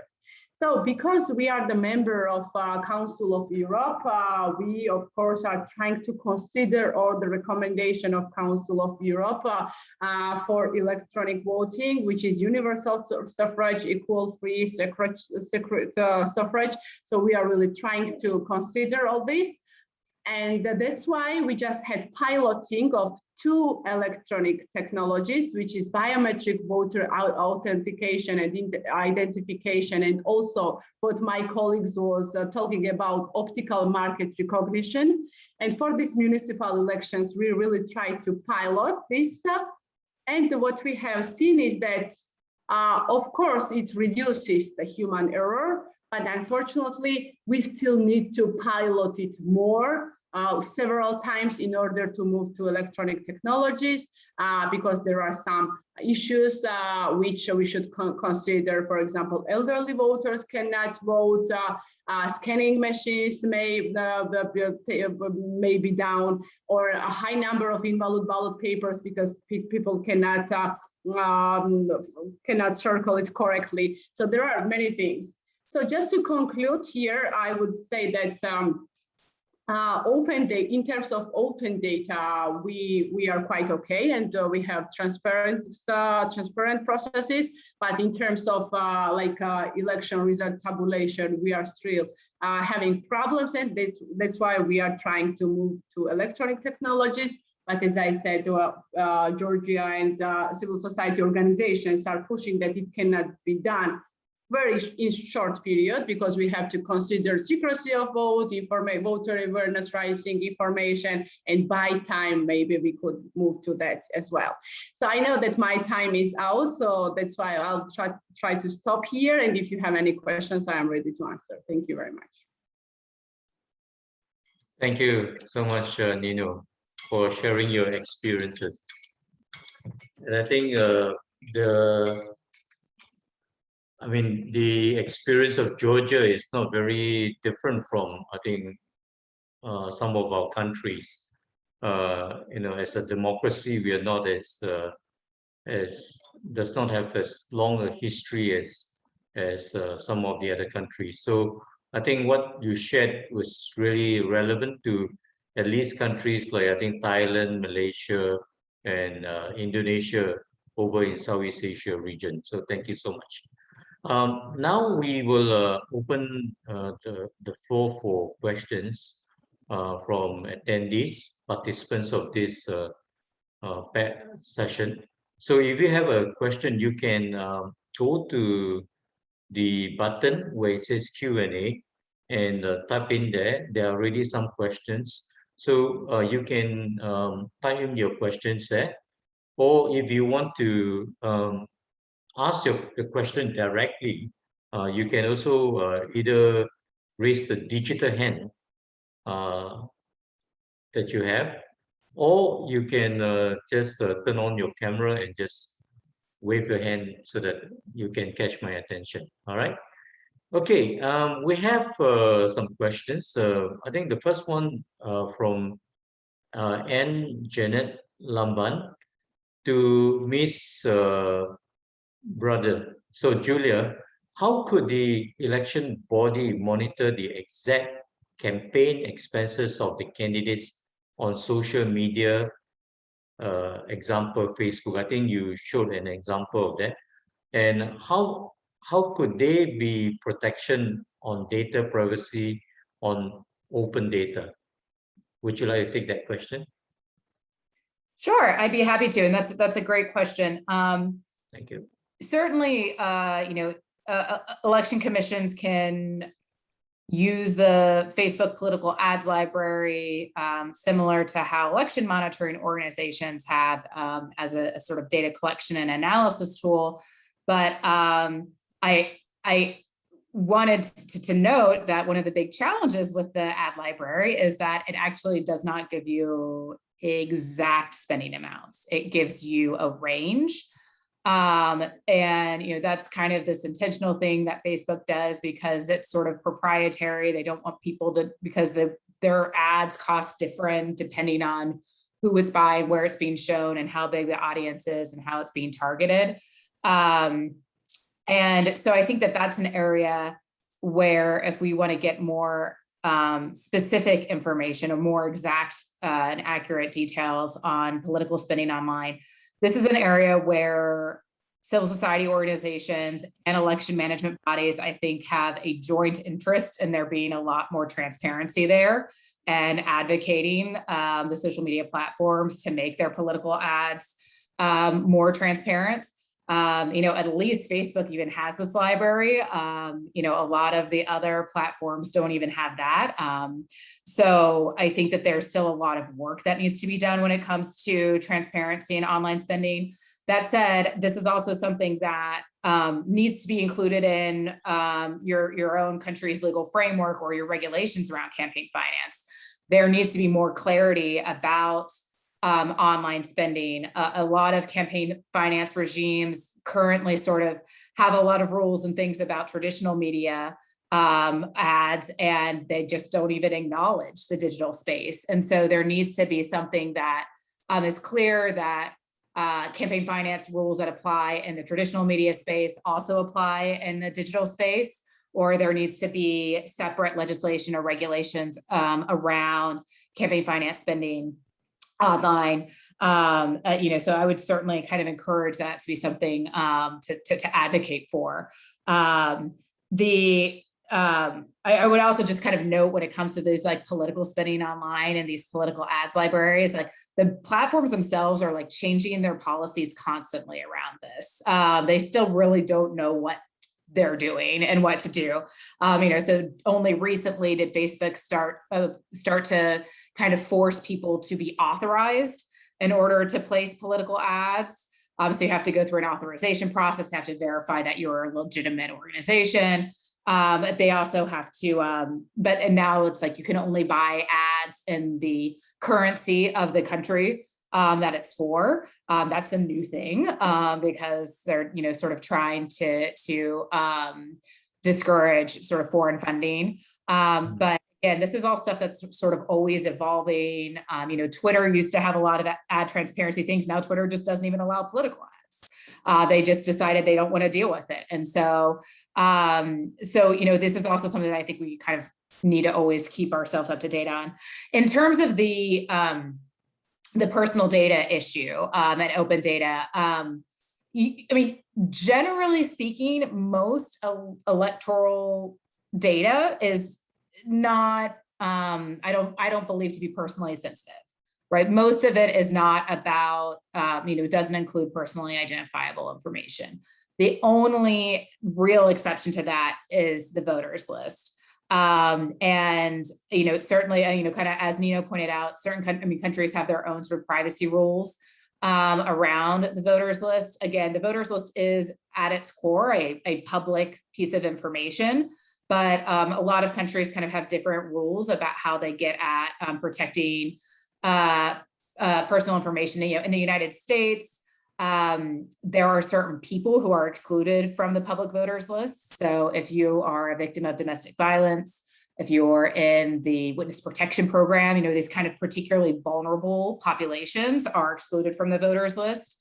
In some places, maybe just your national ID, number or things like that might be scrubbed from the public list.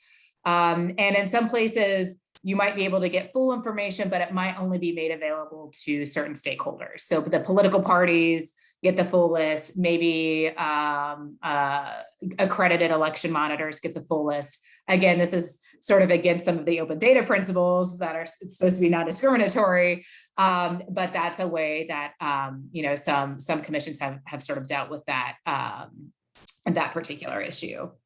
Anyway, hope that's helpful. Thank you. Yeah, I think this is a balancing act, isn't it? Between wanting to be transparent and yet protecting the privacy, of voters especially. So I think previously, there was openness, so we have the voter list, and we also have this thing called the national ID that goes with, because a lot of time they are concerned that whether these are genuine voters or they are just phantom voters, make-up voters. So you want to be able to check. But in giving out these two items of data, it became a source of rich data for marketeers, people who use the name and the ID, and then they link it to phone numbers, and then they start blasting messages to people, without their permission. So I don't know, how some countries balance that. I think it's always a challenge, right? There is a question from my friend from Malaysia, Singham. I think his interest is in the voting machine that was mentioned by Max earlier. Earlier, I think he, like all good Malaysian, he wants to know how much it costs. But I think Max answered that under Korean law, it's not supposed to reveal that cost. But I saw that one of the projects that the Korean government did with first country Kyrgyz, it was $640 million US, the total budget. So I guess part of that is the machine, the optical scanning machine. So, but there have been also, Singham asked a further question to Nino. In Georgia, what is the trust level for the EMB? Are there concerns about the integrity of the electronic vote count? And I think we saw that being a big issue in the US election. There was a lot of suspicion that these machines were rigged in favor of the Democrat, of Biden. And there was challenges on that. So how reliable are they, and can the EMB be trusted that what people vote is actually the actual count? Nino. Yes, thank you for this question.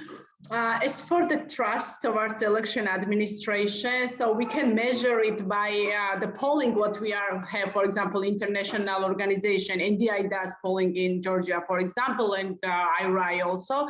So according to those information, trust towards election administration is like 48%, I would say. So a little bit less than 50% to assess. But of course, this differs from party to party. As I mentioned, unfortunately, our election administration is mostly affiliated with the ruling party, which we have in majority all the time. Whoever is in the government, doesn't matter which political party, whoever is in the government.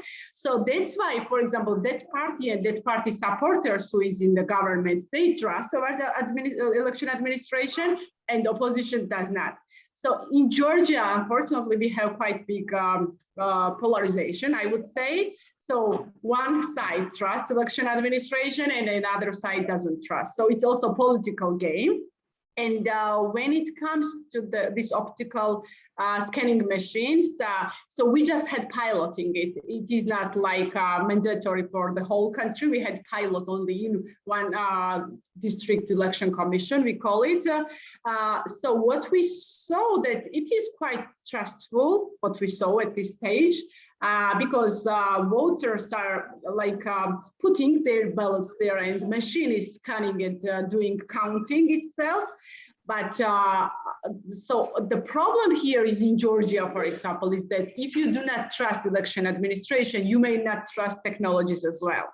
So it doesn't come to the technology exactly, but trust towards election administration. But what we saw, as I said, it's quite good, but machines should be working very well. For example, we had now elections and 3 machines like they were not working. I don't know what happened. They said that, for example, paper was thicker than it should be or something like that, but 3 machines out of 30 could not work. So in this regard, you have to have plan B in order not to leave voters without voting, for example. So, moving to technologies is very good, but you should have something plan B in order not to only rely on technologies when it comes to these problems. So maybe Max can talk more about these scanning machines because we are not really there. We just piloted it, but yeah, we are thinking to move towards that. Thank you. Okay, I think there is another question on the scanning machine where it asks about electronic voting machines can increase credibility and fraud in elections. However, it can also cause doubts due to network failures and glitches. Can you share with us some strategies or best practices to ensure that this system will not be easily sabotaged? Max, would you like to take that question? Okay, so as Thomas mentioned, the question also includes the some kind of network failures and glitches, and then from taking examples from the Kyrgyz Republic project again, we also actually equipped a modem unit to each scanner to prevent any network failures could happen or take place. And then the best practice is to ensure the system will not be easily sabotaged is that, well, actually it takes a lot of money to build all these firewalls and then cooperating with the private companies, hackers, and then other national intelligence unit, and then other government-owned companies, and then other both from public and private areas business. And then the thing is that what we actually did in the Kyrgyz Republic was to count all the votes manually, was beside what we take place what we did with the automatic the counting scanners. So I'd like to introduce lessons learned from these cases, and then it was actually discussed in our previous webinars with the ICPS and others, and then technologies applied to elections, especially online voting and counting by machines, should be apprehended as complement, but not as a substitute. So in case you, once EMB decides to introduce the election technology, it should complement what is now the rules are, and then what is being used in the election technology. Is that, could that be an answer? I cannot really, yes. yeah. Thank you, Max, for your response. I think that question, there was a question in the chat also from Harry from Indonesia that relates to that. It says, I think it is good to use technology to make election more transparent, effective, and efficient, but it is hard to implement it to developing or archipelago countries such as Indonesia. And Indonesia has like 17,000 islands, 17,000 islands. Yeah. According to your country experience, how long does your country prepare and implement to use technology as a tool in election? Not sure this is directed to who, but could be Nino. The use of technology to, how long did it take you, your country, Georgia, to implement electronic means in election? So as I mentioned, we just had piloting 2 times. One we had in 2018, and then second one we had just right now, 1 month ago.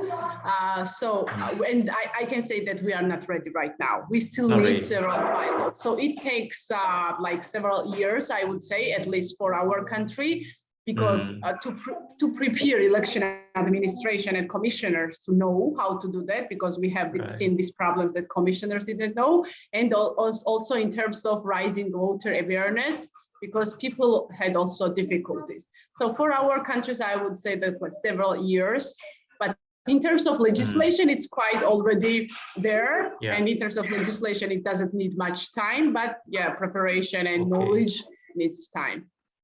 Not something to be rushed into, you know. No, we don't need to rush, because then once you turn to technologies and it doesn't work, then you will just go back and never take technology anymore. So it's, yeah, Yes, we are careful.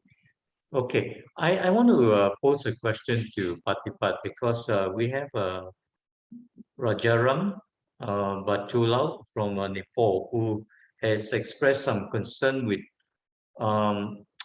the difficulty in his country to get any kind of data from their EMB.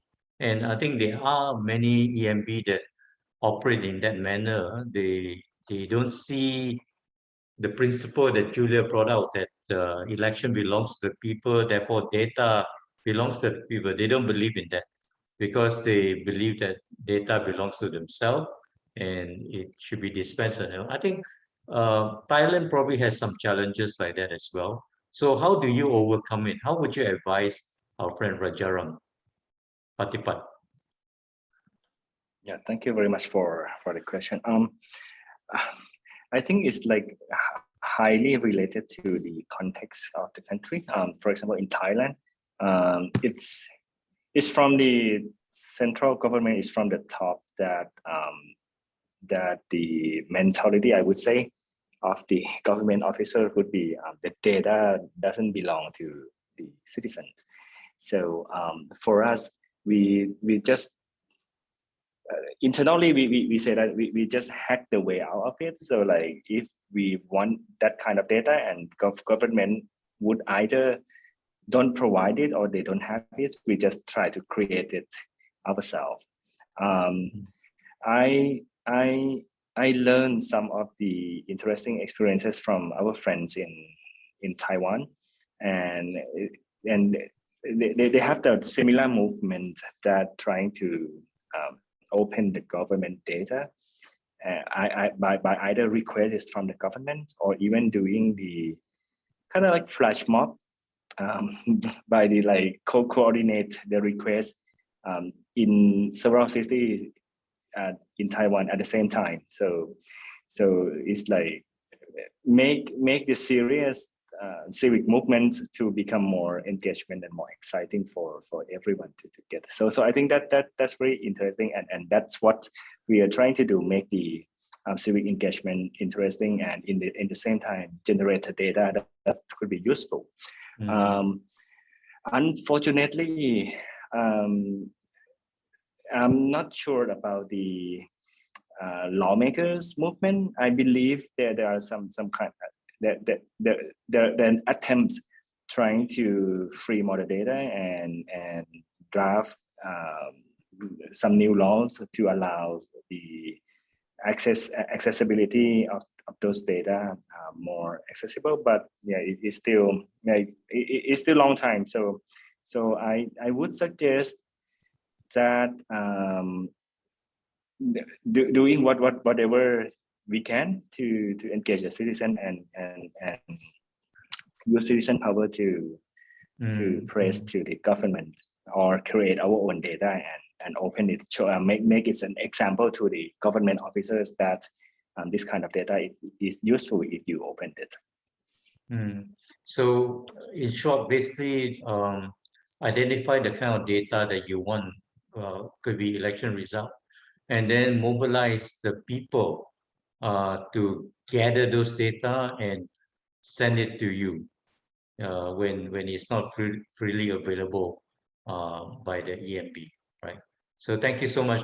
There's one more last question I think we will take from in the Q&A box from Manjula Gajanath. Sorry for the names, you know. But from Manjula, it says, thanks for all the vital information and explanations. When it comes to manipulating election-related data and sources, what should be done to avoid cases like Cambridge Analytica in the future? You know, here we are, we want more data, but you know, data in the wrong hand also is a big problem.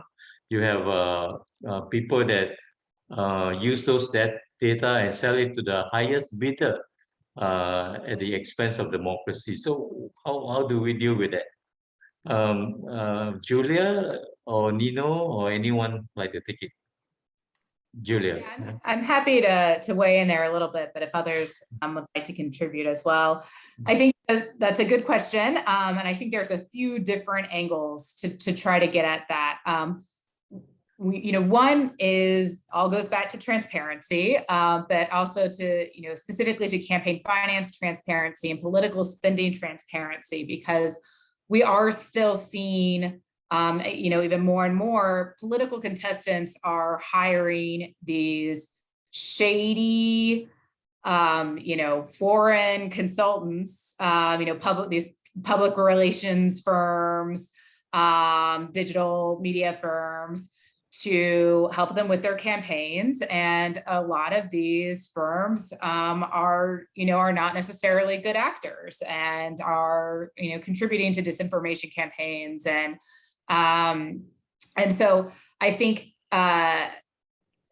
if we can build more accountability around the political contestants that benefit, right, from your Cambridge Analyticas of the world, that can sort of help create some, hopefully some disincentives around it. And so I think encouraging more transparency around who's behind campaigns, who are campaigns paying to do their PR, can we get some more details about these organizations? Where are they based? Who's behind them?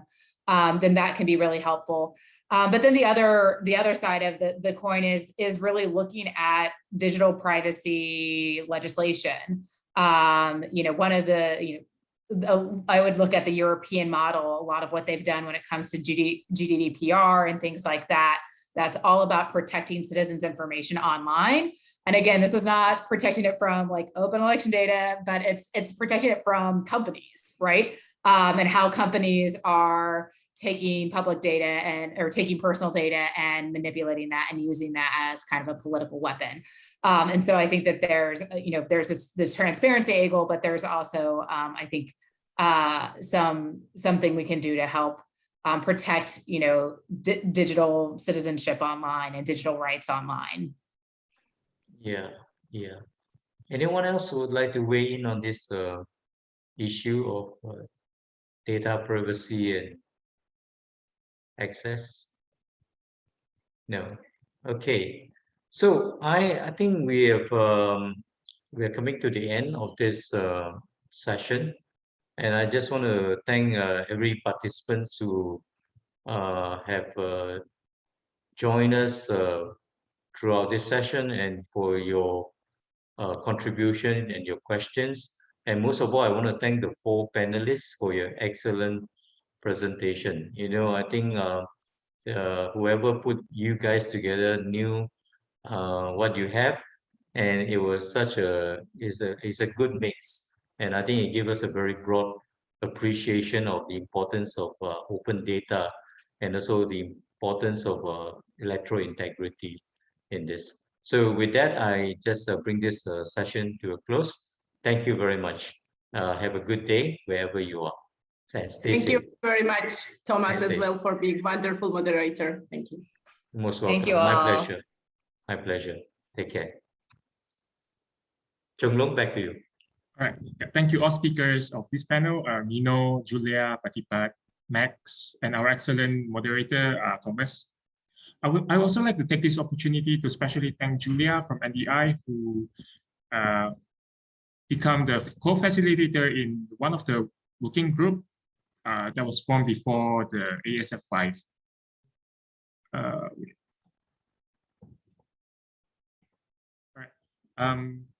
So that sums up for our panel discussion for this forum. We have done 4 forums panel discussion throughout these 2 days.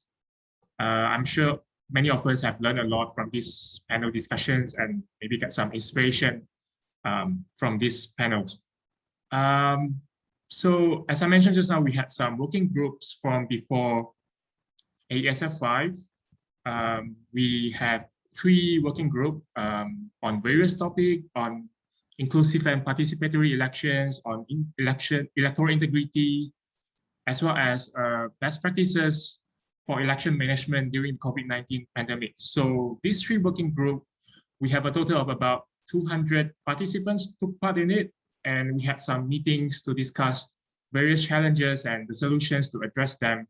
And at last, we come up with a document, namely AESF 5 memorandum, to be approved by all participants of this forum.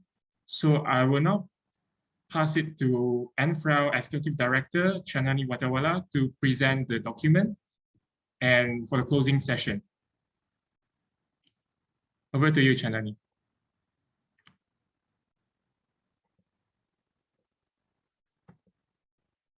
Chanani, you are muted. Sorry. Thank you very much, Chunlung, and also all the participants. I'm sure that all of you have already have the document as well as gone through the documents. And I'm privileged to read the document as the outcome of the AESF 5. And I will read it as a official part of that adaptation of the document. Okay. Okay. Shall we maybe some of them may already not gone through the document. Shall we show, and maybe better to show to them, and we can go one by one. Okay. AESF 5, or the Asian Electoral Stakeholder 5 Memorandum, the way forward for elections beyond the COVID-19 pandemic. Introduction. Democracy has suffered unprecedented attacks in recent years, with the backsliding of fundamental freedoms observed in many countries worldwide, and the additional burden created by the ongoing COVID-19 pandemic, often compounding pre-existing challenges. In order to strengthen effort to defend electoral democracy, the 5th Asian Electoral Stakeholder Forum, or AESF 5, invited the diversity of election stakeholders to gather virtually and consider recommendations or best practices that deserve to be implemented more widely. Building upon the collaboration established during previous iteration of this forum, 3 thematic working groups were created, with topics related to fostering more inclusive and participatory elections, challenges to electoral integrity and possible solutions, and best practices for election management during COVID-19 pandemic. A total of 200 participants representing election management bodies, civil society organizations, and international or regional NGO met online in September and October 2021 to discuss the current challenges to free and fair elections. We are grateful for their dedications and aim to accurately reflect through this memorandum their contribution and aspirations. This memorandum presents a number of recommendations or best practices that working group participants have highlighted during the proceedings. It is not meant to be exhaustive, but instead address some of the current challenges faced by election stakeholders and beyond, and possible solutions to mitigate them. Together with the documents produced at AESF 5 through 4, namely the Bangkok Declaration of Free and Fair Elections, the lead indicators of democratic elections, the Bali Commitment to Electoral Transparency, and the Colombo Pledge. The AESF 5 memorandum will constitute the largest body of text related to elections standards in Asia. Although non-binding in nature, this can guide election stakeholders such as election management bodies, civil society organizations, and observer groups to strive to improve electoral process in their respective countries in pursuit of genuine democracy. Part 1, Lessons Learned and Solution for Holding Elections During the Pandemic. As we jointly reaffirm our commitment to uphold electoral democracy, we realize that the COVID-19 pandemic has brought a wide range of challenges to the election process, including but not limited to weak compliance and enforcement of public health risk mitigation measures during elections times. Alternative voting arrangements, such as online or postal voting, take time. Therefore, there exists a need to develop and implement adequate legal framework and resources. difficulty in recruiting polling staff because of health-related concerns or regulations, lower voter turnout in some countries due to fear of catching or spreading the virus, lack of legal dispositions pertaining to election postponement or caretaker government in the event of postponement, physical campaign activities being limited or banned, limitation on election observation activities due to travel restrictions or social distancing requirements, escalating in the sharing of disinformation and fake news related to elections. Okay.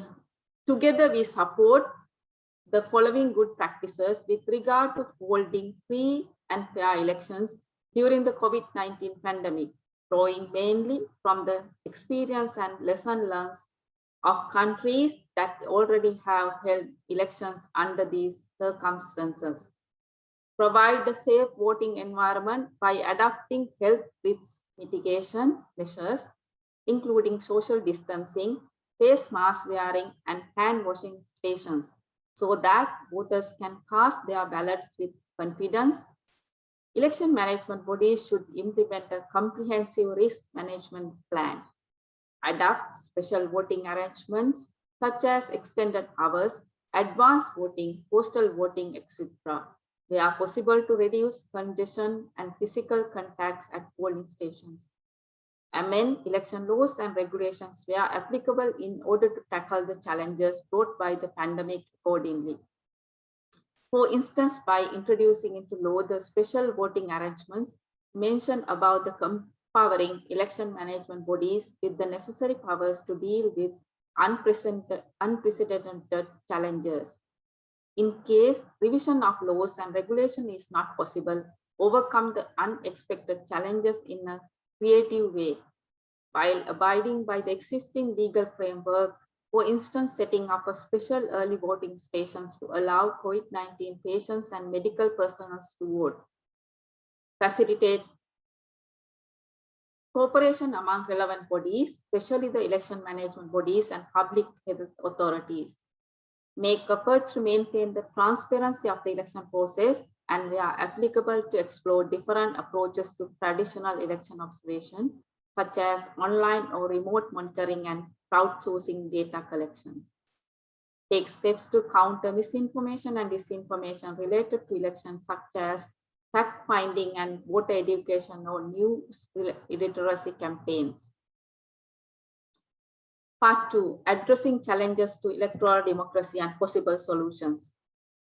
The guidance presented below emerged from the working group discussion between election stakeholder participants from the 47 countries in Asia and beyond. They are targeted not only towards governments, but also for various key electoral actors to address challenges related to elections and democracy.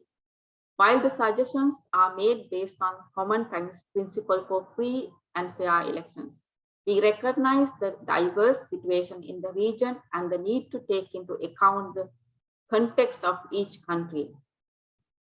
On representation of marginalized groups, we recognize the need to increase the participation of marginalized groups in elections, which can be achieved through tailored approach to address the specific barriers each group faces.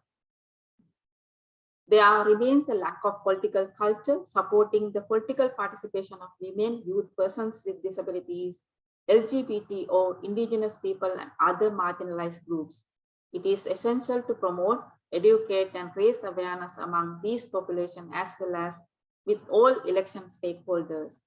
Nationwide, civic and voter education initiatives are welcome to foster a vibrant and inclusive political environment.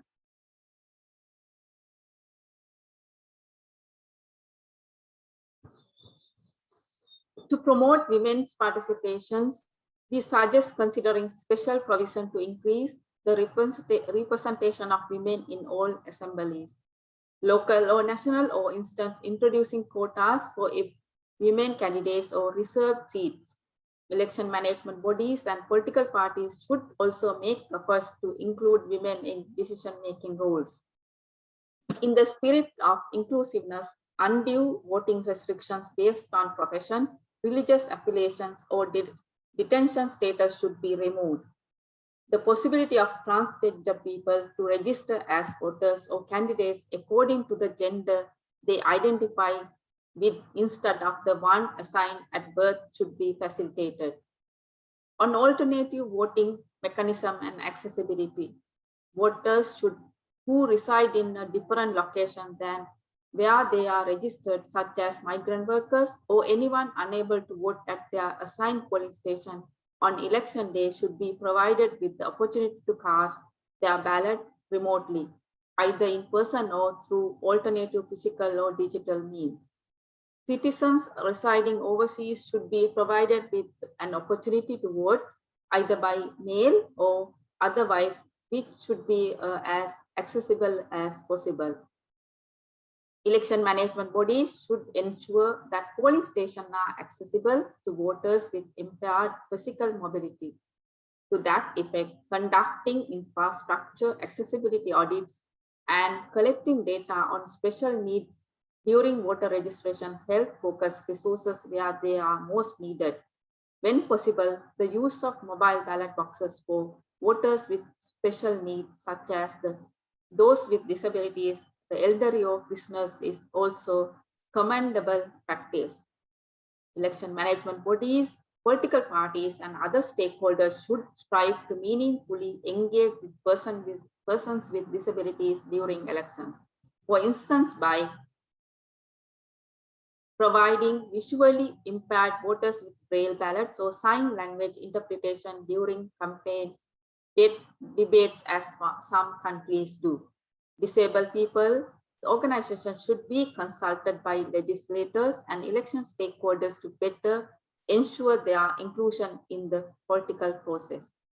On political parties and candidates, political parties should adhere to the principle of inclusiveness and participatory politics and reflect them in their internal structure by promoting the representation of women, youth, LGBT, and other marginalized groups in leadership roles.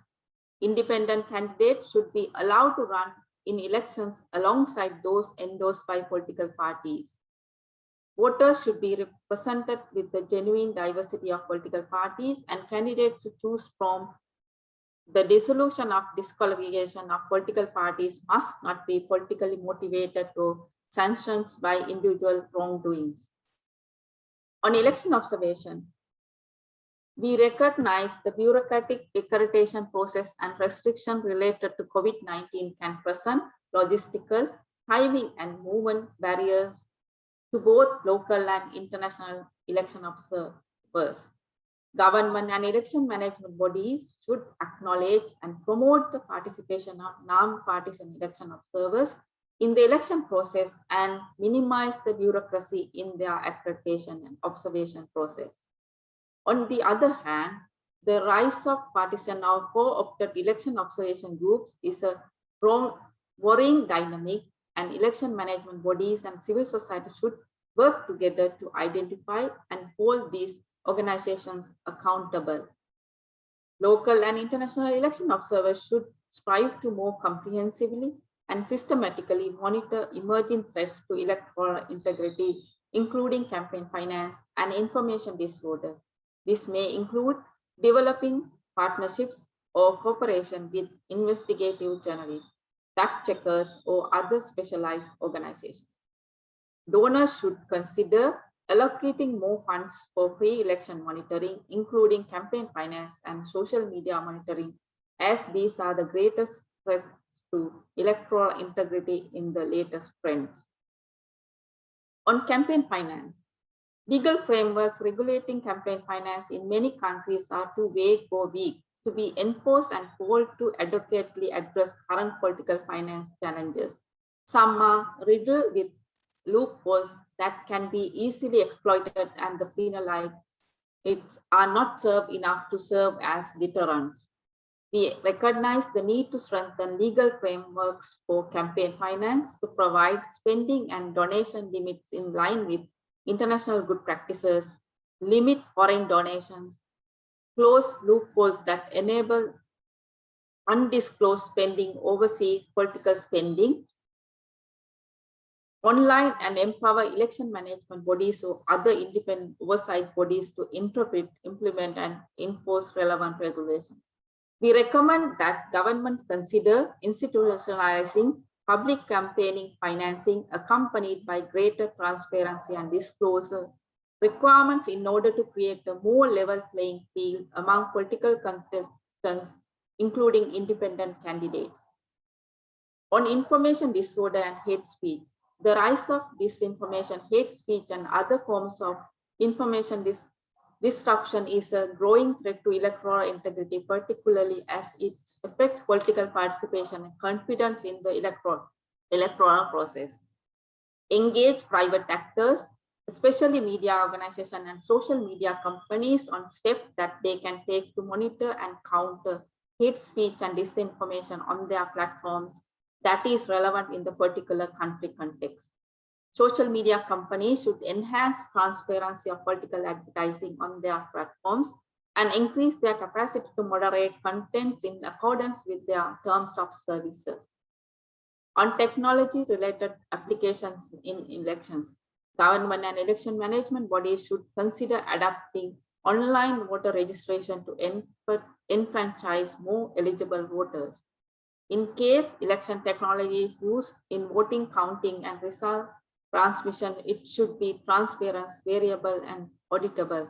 The technology should be produced in a transparent manner, and third-party vendors should adhere to open data principle, meet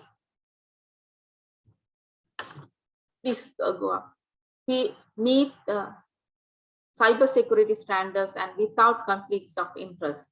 Election management bodies should ensure data related to elections flow, open data principles, including be available for free on the internet, timely manner, complete and bulk at the finest possible level of granularity and in analytical and analyzable format. Thank you very much. I'm sure that this is the final document. Everyone is agree to follow up. As we said, like nearly 200, more than 200 participants participated in the working groups, and this is from their contribution. Thank you very much for your all contributions. And now it's in our hand to bring up. Shall we go to look? Are there any? Yep. Thank you very much, Shantani, for presenting the AESF 5 memorandum. So we have come to the end of the two-day forum, and now I would like to invite Shantani again to give her closing remarks. Thank you again, Chulung, also that maybe like we are coming to the end of the marvelous 2 days, and also it is actually that we saw only the 2 days, but it is like a long way process. Especially the working groups is like a 9 days, like a 3 into 3, it's like a 9-day sessions. Closing remarks, I will start with that. To the Secretary General of Associate of World Election Bodies, or the AWEB, and our friends from all over the world who are working to promote democratic elections, good day. Many countries to territories in Asia experiencing democratic backsliding, including Bangladesh, Thailand, Hong Kong, Sri Lanka, Malaysia, Cambodia, and India, among many others, while only a few bright spots continue to hold the fort, if not improve their state of democracy. The democratic regression is especially dire with the return of military rule in Myanmar and Taliban rule in Afghanistan, both tragic developments that undermine the gains and progress that civil society groups have fought for and helped sustain. With upcoming elections in Japan, Cambodia, Hong Kong, the Philippines, and Timor-Leste, democratic actors will be challenged to push back against threats to democracy and exercise of rights and freedoms. Although held virtually, the 5th Asian Electoral Stakeholder Forum, or the AESF 5, the largest gathering of election stakeholders, including civil society organizations, national and international election observer groups, election management bodies, and other democratic actors. It's a timely undertaking in order to discuss issues and challenges and identify steps to ensure that democracy is protected and secured. As the COVID-19 pandemic affects democracies around the world, including free and fair elections with various restrictions in place, the theme of the 5th AESF, Lesson Learned, the way forward for elections in Asia beyond the COVID-19 pandemic,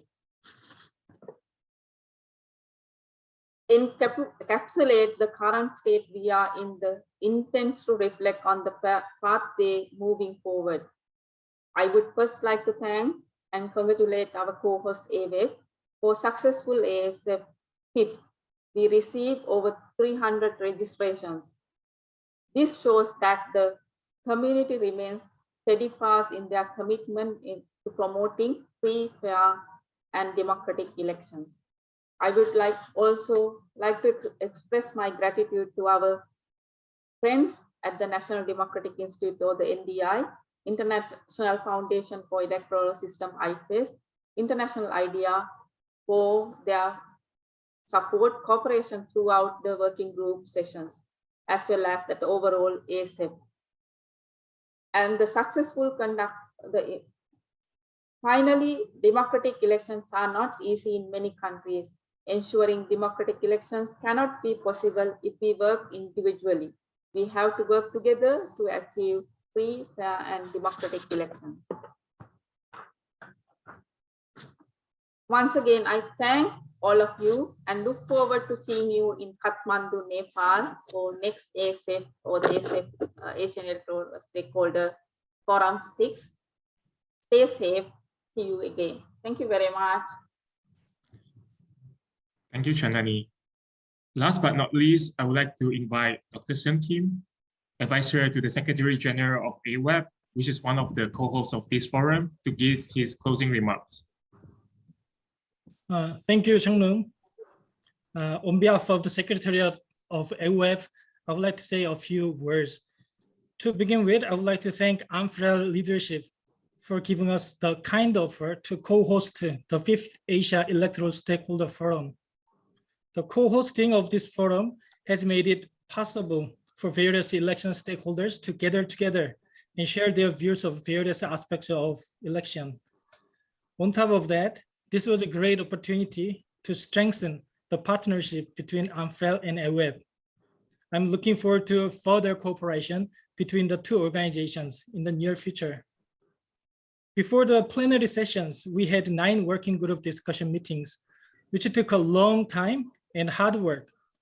I think it is safe to say that the results of the 9 working group meetings were the basis of this forum.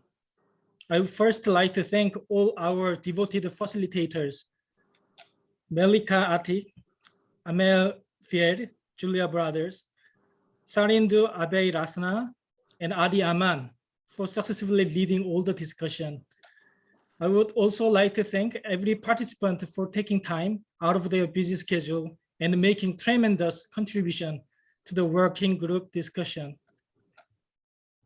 My special thanks also go to our excellent moderators of the panel discussions, Ms. Prema Mathi, Ms. Helen Aguilar Flores, Mr. Adi Aman, and Mr. Thomas Fan. Thank you so much. I've been impressed with your professionalism and wonderful insights. I would also like to thank all our speakers for their great contribution and tremendous effort to enrich this forum. Last but not least, I would like to express my sincere appreciation to those who have been working incredibly hard for the last few months behind the scene. Without them, holding this event might have been impossible. Executive Director Chandani, Amael, Chung-Nung, Tarindu from AMFREL, from AF side, Ina, Max, Yesel, and Ethan. I really appreciate your dedication and hard work. My special thanks also go to my friend Ion Minku from PA Romania and all others that I don't remember now, but have been working very hard behind the scene. Now the long journey of the 5th Asia Electoral Stakeholder Forum has come to an end. I sincerely hope that I will see all of you again in the next forum, face to face. Till then, take care, and I wish you everyone good luck, happiness, and health. Thank you.